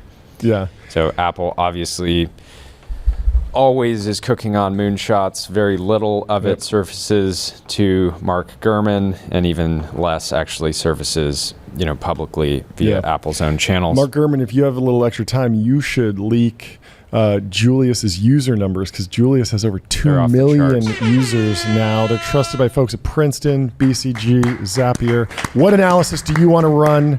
It's the AI data analyst that works for you. Connect your data, ask questions in plain English, and get insights in seconds. No coding required. We need to get our logo up there. Yeah. The fourth logo. For sure. There's a lot more. So Apple is planning to put Siri at the center of the device operating system and give it a visual personality to make it feel lifelike. The approach, dubbed Bubbles, is vaguely reminiscent of Clippy, which we are super bullish on, and we think Microsoft should totally bring back Clippy, an animated paperclip from the 90s that served as a virtual assistant in Microsoft Office.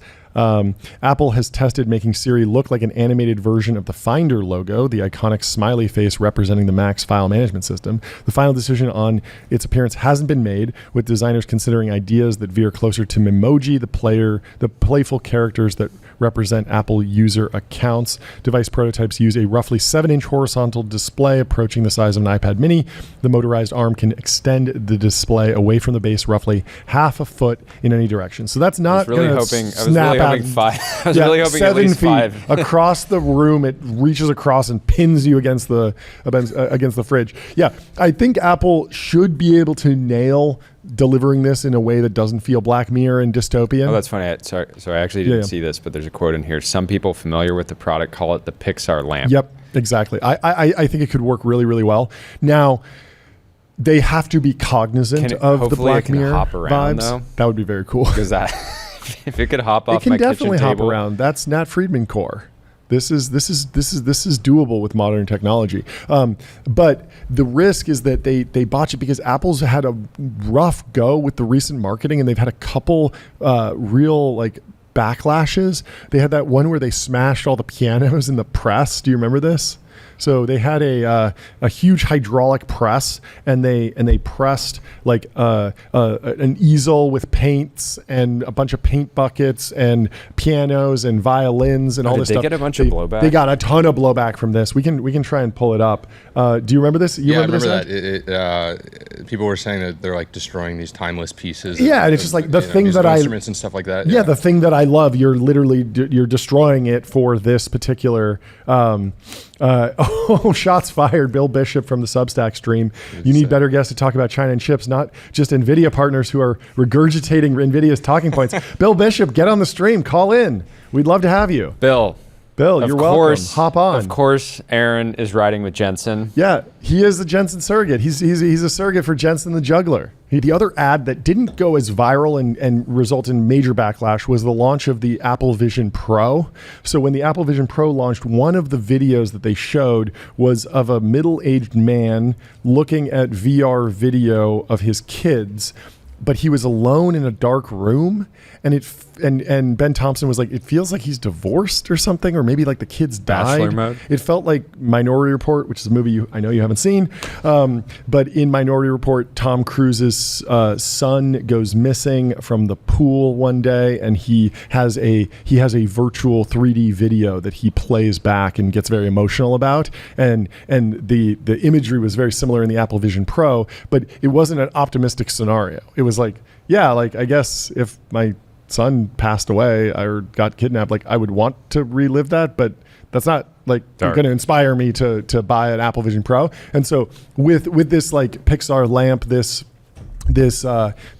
robot in your kitchen or in your house, I think they have to lean into light mode, not dark mode. They have to really be aware and reality check themselves on the Black Mirror effect, because the idea of someone hanging out in their kitchen, being lonely, and having this be the only companion that they ever talk to, that's a lot less fun than, hey, we're all cooking together in the kitchen and this is helping us keep track of the ingredients. Or my idea was teach it to pour some beers and get it at the fraternity.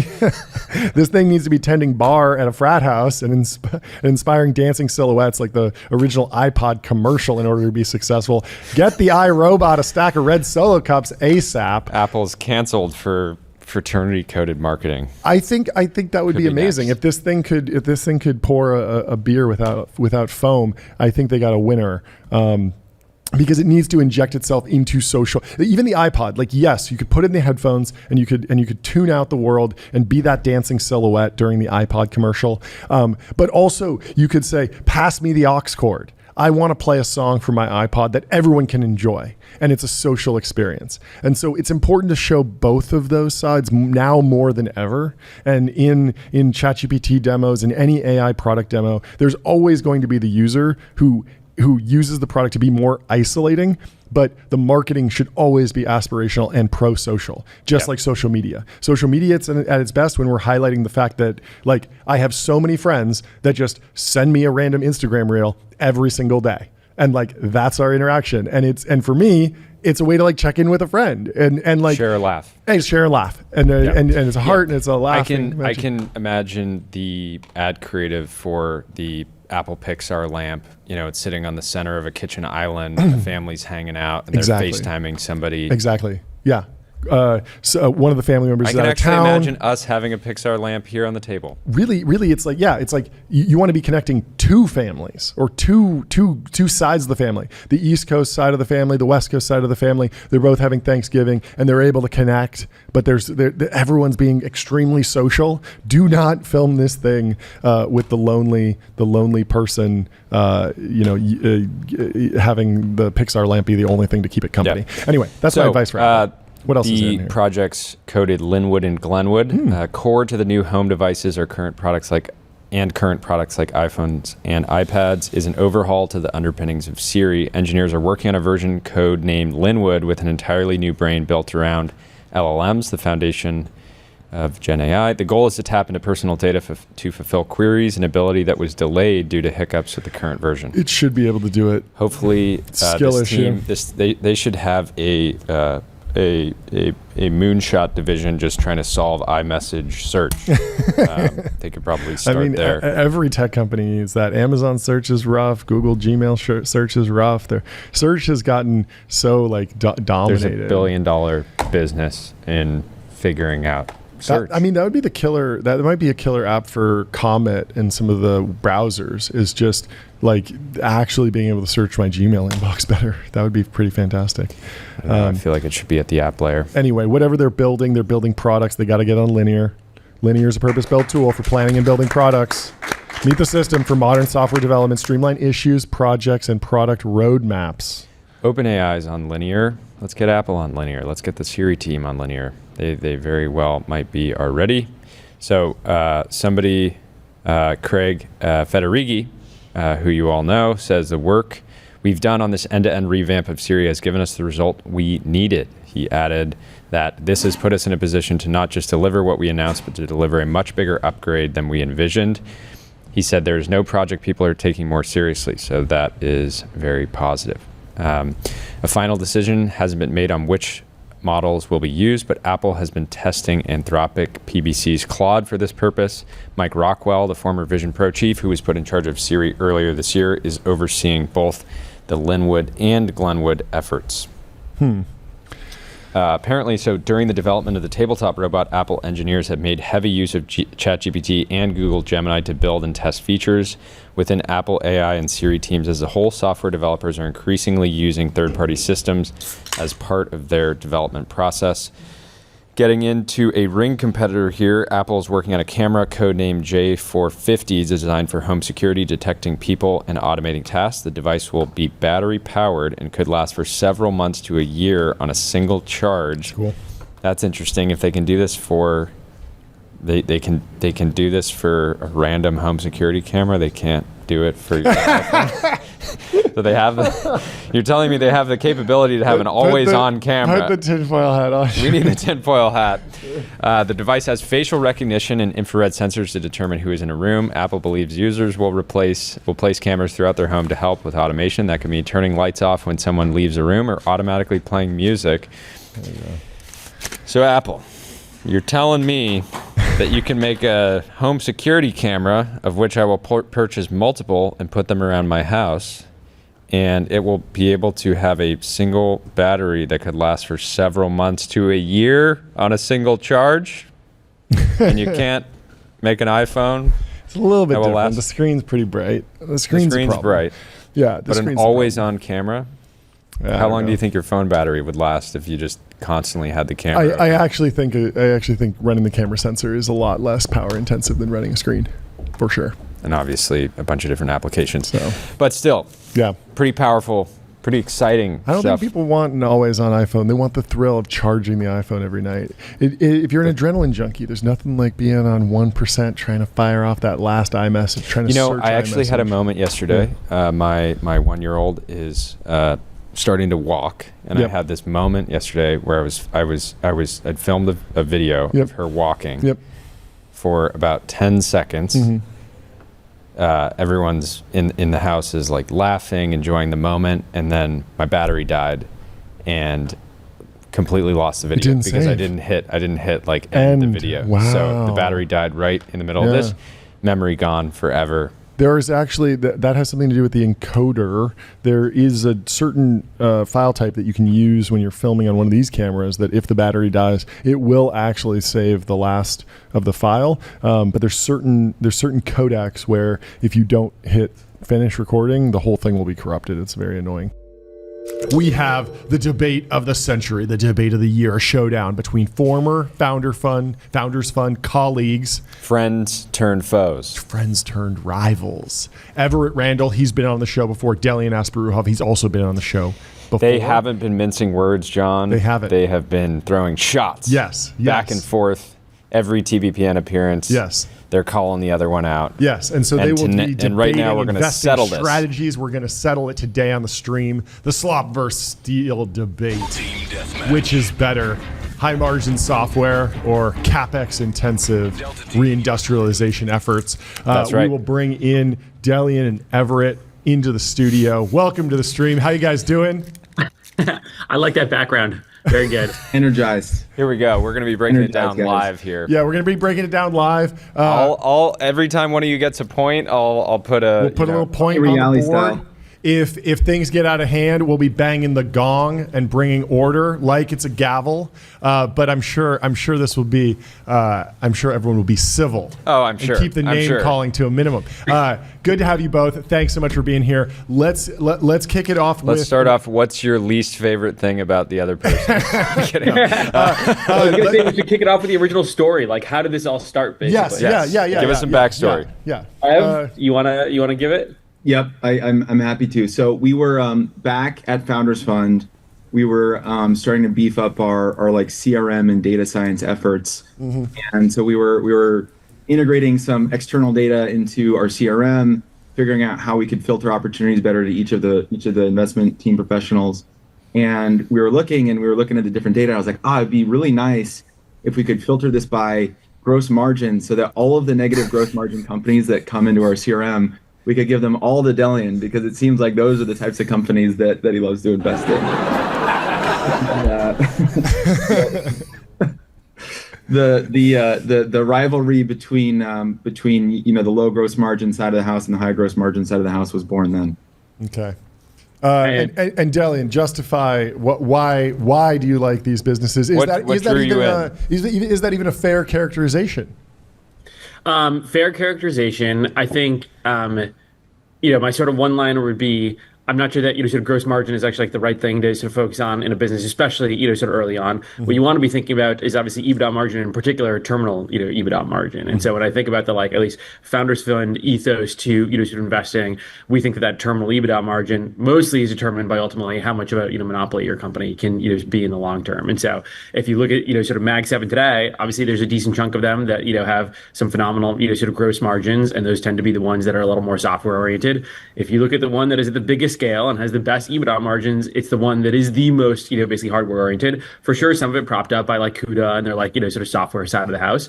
But like NVIDIA is the one that is performing the best of all of those. And then even if you study within those, which of those, companies on the hardware side have monopolies versus, sort of not, you see it's the one that with the monopoly, clearly outperform the ones that don't, right? So Tesla, obviously in that, sort of Mag 7, but a part of why they, sort of suffer much worse margins than like an Apple or an NVIDIA is because they actually do have, competition. And so my general characterization of sort of SaaS is people always sort of study the original sort of gross margin, but weren't burdening in the sort of cost of sales, marketing, et cetera. And because you just have much less of a monopoly typically in SaaS, that ends up totally hurting your EBITDA margin profile. So take like the favorite terminal scale thought of as a monopoly sort of SaaS company that Ev I'm sure loves, Salesforce. Their market share in all things CRM is 25%. And so that's why you end up seeing gross margin profiles only burdened by cloud, sort of cost, but their EBITDA margin profile that is sort of 40%. And so, the reason that I like these negative gross margin businesses is yes, they're tougher to start. They may be more equity intensive at the beginning, but end up with way better, sort of terminal margin profiles versus, Ev loves to, invest in the, AI slop codes that might have early gross margins and revenues, but So Ev, what's the bull case for software? What's the bull case for SaaS? What's the bull case for AI slop codes? Look, so to quote the Godfather Neil Mehta himself, the laws of great businesses are the laws of great businesses. The job of a business in a capitalist society is to maximize and find the efficiency frontier for three things: ROIC, aka return on invested capital, the amount of capital you can actually deploy, and how long you can deploy that amount of capital at and above market ROIC. There's a lot of different framings for the paths to do this and how companies can actually do this. The one that people like in tech circles is Hamilton Hemler's 7 powers. Mm-hmm. A company accumulates power in the form of scale economies, network effects, whatever power you want to take, and then uses that power to produce above market ROICs for as long as possible and with as much capital invested in the business as possible. There are great atoms-based businesses that do this. There are terrible atom-based businesses that don't do this. There are great digital businesses that do this. There's terrible digital businesses that don't do this. You want to hear about a great atoms-based business that does this, listen to the Acquired Pod on Costco. Like, it's certainly not like a atoms versus SaaS thing necessarily. The advantage that digital businesses have is that in this process of producing above market ROIC for a long time, is that their product form factor and the way that they distribute their product lends itself more to the process of creating power, I'd argue, than most atoms-based businesses. So if you think about like network effects, the best place to create network effects is in a digital marketplace like an Uber, an Airbnb, or a DoorDash. And so there's a lot of these forms of power that naturally lend themselves to digital products, and the scalability of digital products tends to be a lot greater than physical products. And so you can see these rapid growth trajectories like we're seeing from OpenAI and Anthropic and many others. When did you guys find common ground? Was it in the e-scooter era, the sort of 15-minute delivery era? Were you ever able to kind of come together and say, like, yeah, this is, we can both agree that this is not it. Or good. I mean, to be fair, Kleiner, Perkins, Founders Fund have both invested in Figma, Stripe, Airbnb. There is some portfolio overlap. Rippling too, right? Rippling as well. There's a couple, Modern Health, I believe, as well. There's a few others. But yeah, to Jordy's point, where else is the common ground, and where else is the divide? Or the consensus in the disagreement?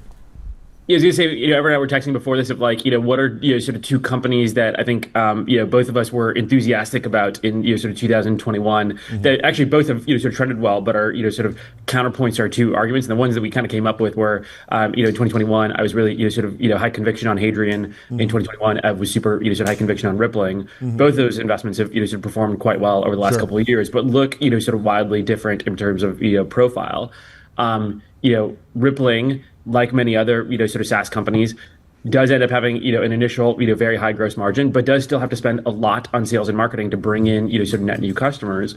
Hadrian, on the flip side, deeply, sort of negative gross margin to start, but now as they've gotten to scale, they actually have like super limited, sort of sales and marketing spend, because there's only like, 10, 15 customers that matter. And the moment that you're delivering for them, they just proactively start, sort of throwing revenue, at you. And so, I think there are times where, both of our, sort of stories obviously, can play out. The thing that I'd be curious to hear from, sort of Everett is to actually like compare and contrast, you were bringing up, some of these digital businesses, that end up having these, network effects. I would kind of argue that like, the like 2010s, negative gross margin businesses like the like Uber, DoorDash, types. I think of as more as like Adam's businesses, but there was a whole set of investors in like the mid 2010s that were generally unwilling to approach both Adams-based businesses that started with negative gross margin, but even some of these local marketplaces that started with negative gross margin that like swore off of the Ubers, the DoorDashes, et cetera. It's very clear that Uber, DoorDash, through lots of investment, through building out these local sort of networks of both supply and demand, were able to, and drivers were able to eventually get to a point where now they actually have very attractive sort of financial profiles. Today, the equivalent of that is like there's all these investors that back in the 2010s would have refused to invest into any company that had negative gross margin, and are all now pouring cash into both the like AI application layer companies and the like foundation models that all have like ridiculously. I mean, I think it's Gurley is nonstop. Not my favorite person in the world, but Gurley is nonstop talking about like what is going on here. They're selling $1 for 90 cents. Yeah. And so I guess I think it's an important example because you had that. Plenty of examples of these chained losses during that era where a restaurant was selling something below cost to a platform that was selling something below cost to a logistics provider, an individual contractor that like maybe wasn't actually making money if you factored in depreciation and fuel costs of their vehicle. And that ultimately worked out, right? DoorDash is a massive, fantastic business based on the power of the American consumer. But when you compare that to today, where a lot of the conversation on the timeline this week has been the margin profile of this new generation of software companies that has to pay a lot for sales and marketing, but also inference. And so I think like the debate should really be, continue to be around just how quickly will the cost per token fall. And I think a lot of people have a lot of confidence around that. But I think that is the key thing that Everett's sort of like broad investment thesis right now is dependent on. Yeah, like Ev, do you think there's going to be that same path of like Uber for a while had a bunch of negative gross margin, people going into it? Like, do you actually think there's that equivalent I want to pull this post up. Everett actually posted this in January 31 of 2024. So over 18 months ago, he said, "I'm making a real effort to not take for granted the $3 Uber across town era of AI, and I hope you are too." And so I guess the question is, and it's funny because then a bunch of people, I thought it was a good point. I thought it was a hot take then, and I think then a bunch of people kind of parroted that take all over the timeline. It stole your whole flow, as you like to say. But I guess the question is like, are we in some sort of different regime right now where the traditional gravity and like fundamentals of software investing have changed because we are out of the zero marginal cost era, and does that impose risks to the strategy that Ev, you've sort of employed, or like we're kind of putting you in this box? But if the fundamental structure of zero marginal cost era is going away, that presumably forces like a rewrite of your logic around investing, I would imagine. Yeah, I think that the biggest variable that's changed from the 2010s SaaS era to today is that in the 2010s, and you basically made this point without making it, Delian, though, is that the thing that was missing from your talk track is that the competitive intensity of SaaS during the 2010s was much, much, much lower than it is today. Yeah. Like during the 2010s, there was an entire crop of companies in the 2000s, but then especially in the 2010s, you could basically pick either a vertical segment, like HVAC or car dealerships, or you could do a horizontal function like the CRM, or some very niche workflow for like the finance team. You could build a software product around that workflow or around that vertical, and you really only had to deal with typically like 2 to 3 competitors. Like there really wasn't that much competition relative to what there is today, and there was less just like general pricing pressure, competitive pressure, just the general pressure that you actually had a lot with some of the digital marketplaces early on. And so like I think there was a whole crop of investors then, and like the SaaS investors then were like, well, we don't need a bunch of cash burn, and it's a really unhealthy indicator if these SaaS companies are producing a bunch of burn because they're not competing with anybody. So if they can't like sell their product for good unit economics on day one when the competitive intensity isn't very high, then they're probably not a very good business. I think the thing that's changed now is, one, you have the change from zero marginal costs to actual meaningful marginal costs in the form of inference. And it's also just a hell of a lot more competitive than it used to be. Mm-hmm. And so you are, and by the way, there's an immense, there's probably 10x more capital than there was 15 years ago to go into these companies. And so like every single category now has become like mini, there's like mini rideshare or like mini Uber market where it's like, hey, there's probably a really big pot of gold at the end of the tunnel.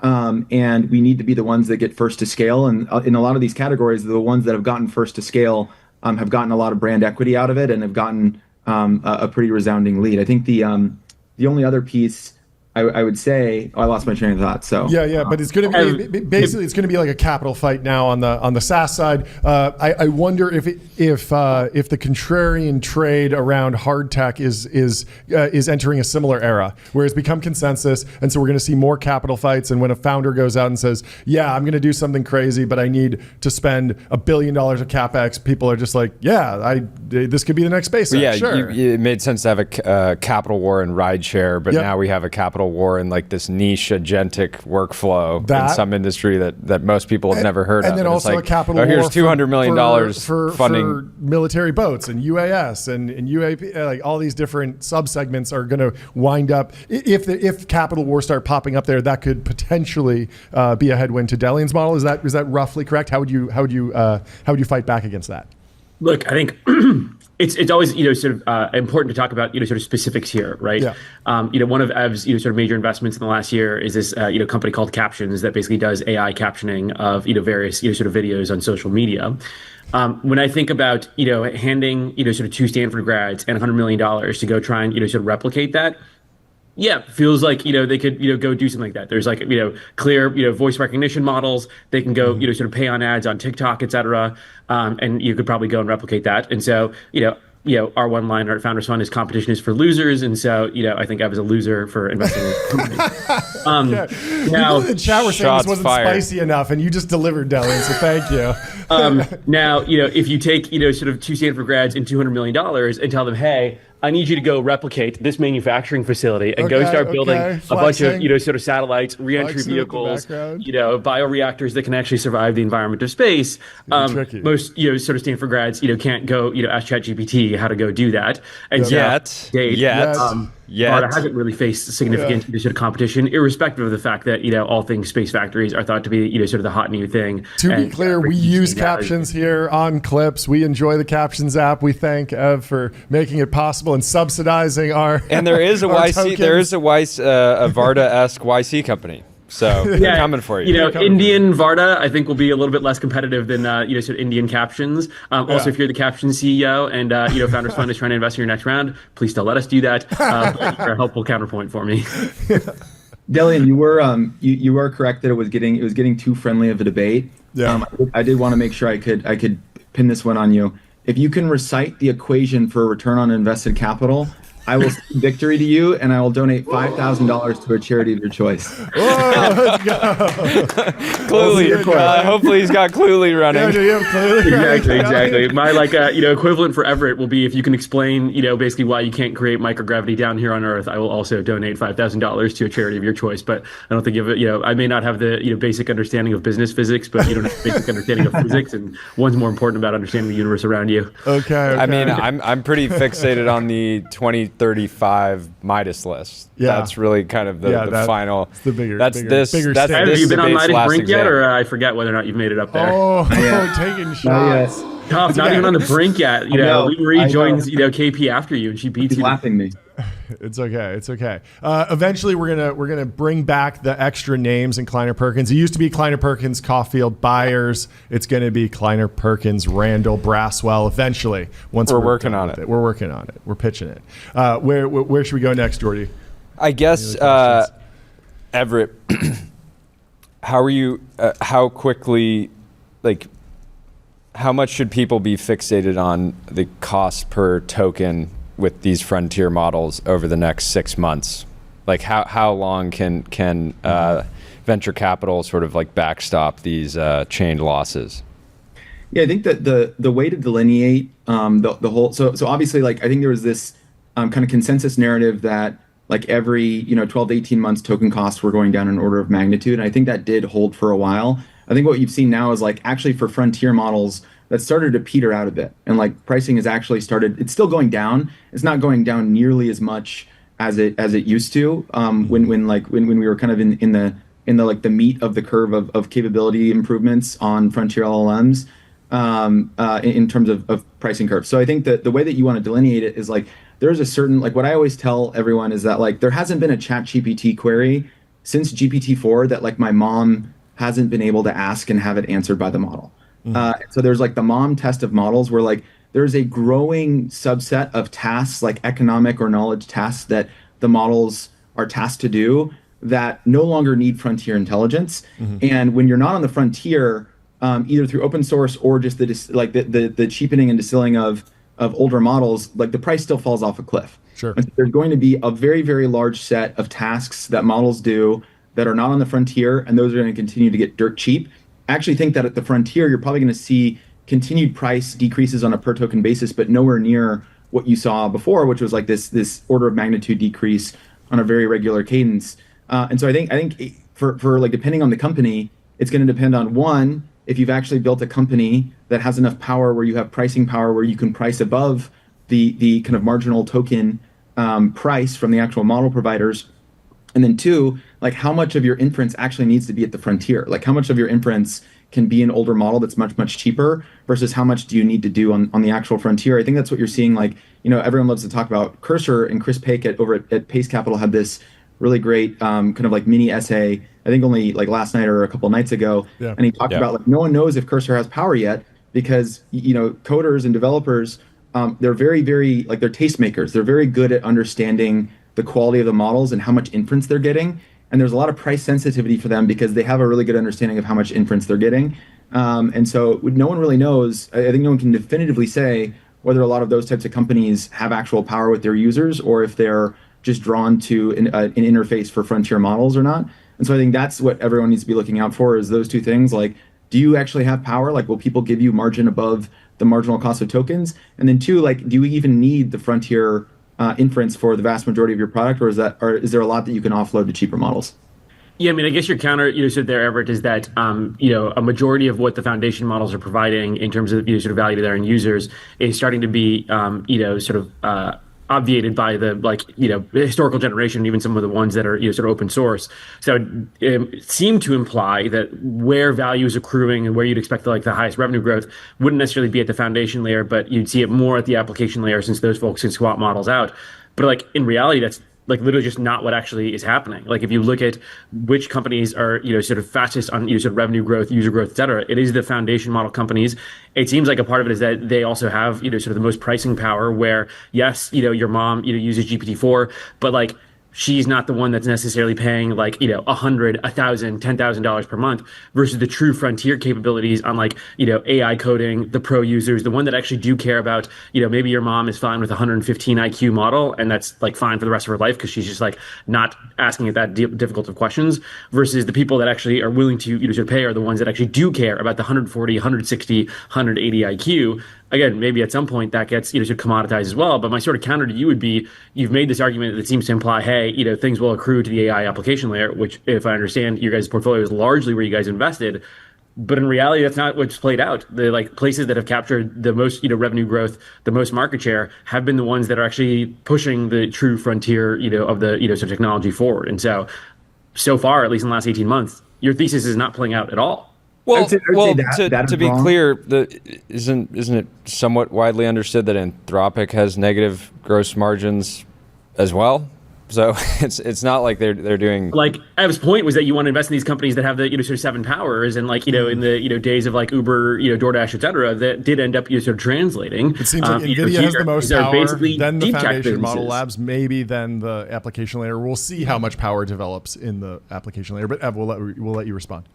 Oh yeah, I was going to say that basically what Delian said was just wrong because even though if you think about let's take whatever OpenAI and Anthropic's recently reported revenue run rate is, the majority of all of that, or at least the plurality of all of that, is ChatGPT. Mm-hmm. And ChatGPT, even though it is served by a foundation model company, is an application. It is a consumer subscription that has an immense amount of power. It has an immense amount of branding. It is the first billion plus user consumer application that's been developed by a new company in a really long time. And so I think that you could put whatever models you wanted through ChatGPT at this point, and it would not knock it off of its perch. I think that is power. You could run Claude 3 Sonnet through ChatGPT, and I guarantee people, the average user wouldn't actually know the difference. And that to me is power. And just because the foundation model companies are producing apps themselves doesn't mean that it's not the application layer that it's that is accruing the value.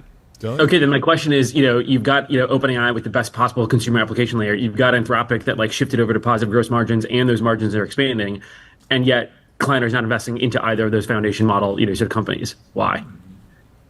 I cannot comment on our current investment activities. Okay, switching gears. Come on, Delian. Come on, man. Do you like making money, or do you like, going to win all the competitions? Can you comment on Donald Boat? Have either of you bought anything for Donald Boat, the notorious e-beggar on X.com, the Everything app? Like my little brother, played the Uno reverse card and tried to get Donald Boat to buy him something. So Smart. Okay. Smart. The contrarian Asparouhov nature. Let's talk about revenue quality, because I think that you guys run into this in your respective domains every single day. Just like in AI, you can have low quality revenue, like that might be the explosion of like consumer prompt to app activity, might not be the highest quality revenue. Meanwhile, on the hard tech side, if somebody gets like a random like cyber or like experimental budget from some branch of the military, and it's like a fine, fixed length contract, it's not necessarily the right strategy to slap like a 50x revenue multiple on it. So like, what's your view on both of those? And then I want to talk about if we should get into if accounting rules even matter at this point. Yeah, for sure.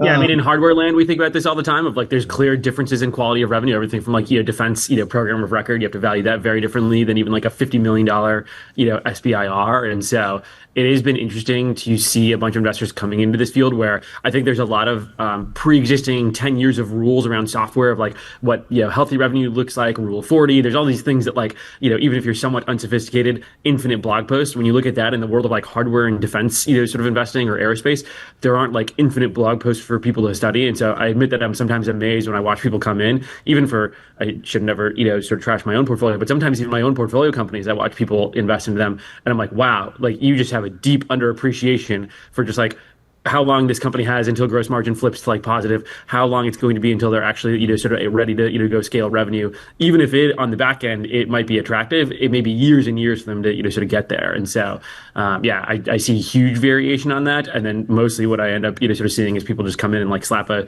10 to, I even saw 100x rev rate multiple on this like hardware company recently. And I was like, holy shit. Wow. People like not having IRR for a long time. Yeah, I think Delian's hero and close mentor, Bill Gurley, had an essay a long time ago called the 10x Revenue Club. Yeah. And I think it's like a good abstraction for kind of like tech revenue quality and like what makes up revenue quality. And it's things like, how durable is the revenue? Like if you sign a customer, are they going to stay for a year, 20 years? How much contribution profit is going to come off of that revenue stream over time? All the basics. And I think you can like take those same building blocks and apply it to AI. I think there's several things that are worse for AI than relative to SaaS for now. So generally gross margins are lower, which means contribution profit coming off is lower. I actually think that like depending on the category, you could have customers that are more sticky or less sticky. Like I know the meme is that everything's experimental run rate and none of these customers are actually sticky. I think we see something very, very different among our group of portfolio companies. I think that the biggest lever that didn't exist in SaaS that exists in AI that could be a huge call option boon for the revenue quality of AI is the actual contract sizes as people start to eat into potential labor budgets. I know this is like still kind of like inning one and inning two, and it's also like a little bit of a meme where everyone's like, oh, it's going to replace labor and labor's 10 times SaaS, and it hasn't really happened yet. But I think if you look at some of these coding tools and you look at something like Claude Code, that is the first place where you can really actually say like, no, this is replacing the labor that a developer would do, and it is paid for on like a metered consumption basis. Mm-hmm. And the monetization numbers we're hearing around developers using Claude Code are pretty crazy in terms of like, wow, that's like you're paying like 1/10 of like a developer's full in cost to a company on an annualized basis for this product. And so I think that the thing to watch is like durability of revenue plus the amount of actual revenue that a customer can give you. And I think that you're going to end up, or the amount of gross profit that a customer can contribute over time. And I do think as some customers crack these agentic products that look and monetize more like labor, AI revenue could actually exceed the quality of SaaS revenue just because you're getting so much more gross profit per customer or like customer relationship than you would on the SaaS side, even though there are clearly things that are worse about AI revenue at this current point in time than there are about SaaS revenue. Delian, how do you think about the moral imperative of a venture capitalist to invest in positive sum versus zero sum markets? This idea that you're reindustrializing America, you're saving the West versus moving chips around. You personally, versus moving chips around the poker table, taking from some legacy Web 1.0 company and putting it into an AI company. What's your thinking and argument there? Is a market beating ROIC all that you need? Yeah, I think Peter always reminds us, like, our number one job is deliver returns for our LPs, and so I actually tend to not try to sort of overly moralize when like analyzing the things that I want to sort of invest into. For sure, when it comes into like policy and I'm in DC and I like need to sort of report to the Security Council that Bill Gurley is a sort of Chinese spy and that like the investments that he's making should probably be banned from the United States.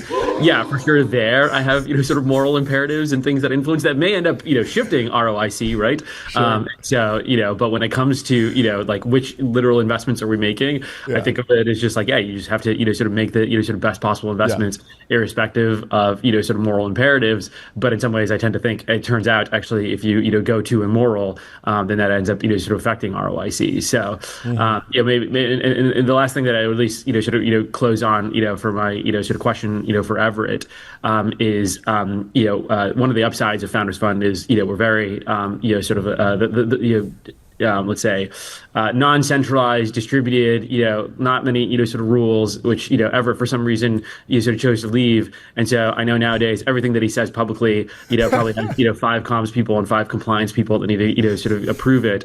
And so I have my only request to you is sort of blink twice if somebody's got a gun behind the camera threatening to shoot you if you ever say anything that goes off script. Just that's all you got to tell us, brother. Let us know. Hey, our wonderful marketing partner Allie is behind the camera with a green and red paddle, and she hasn't even raised the red paddle yet. So that's great. That's great. Well, thank you both. Last for joining, question: Are you worried about Uncle Sam potentially having sharp elbows now that we're hearing about Intel? The federal government taking a stake in Intel? Any concerns about him going down the stack into the early stage game, competing for those seed and Series A allocations? Look, if Trump Capital wants to, sort of mark up some of the, reindustrialization companies, I'm all for it, baby. Cheap cost of capital. You're all for it. Yeah, I'll say 2 things. I would say one, I think that the EV of like the enterprise value of Founders Fund probably 3x the night that Trump got elected. So I don't think Delian would complain about that. And then 2, just as a parting gift, Delian, I think this conversation's been great and it's made me realize why you want to build factories in space, because your math on Earth doesn't make any sense. Well, thank you both for joining. This stuff. is fantastic. You're both good sports. We'll have to do this again. I think it might be a draw. We'll have to have you both back soon. Thanks so much for hopping on. Great stuff. We'll see you guys later. Cheers.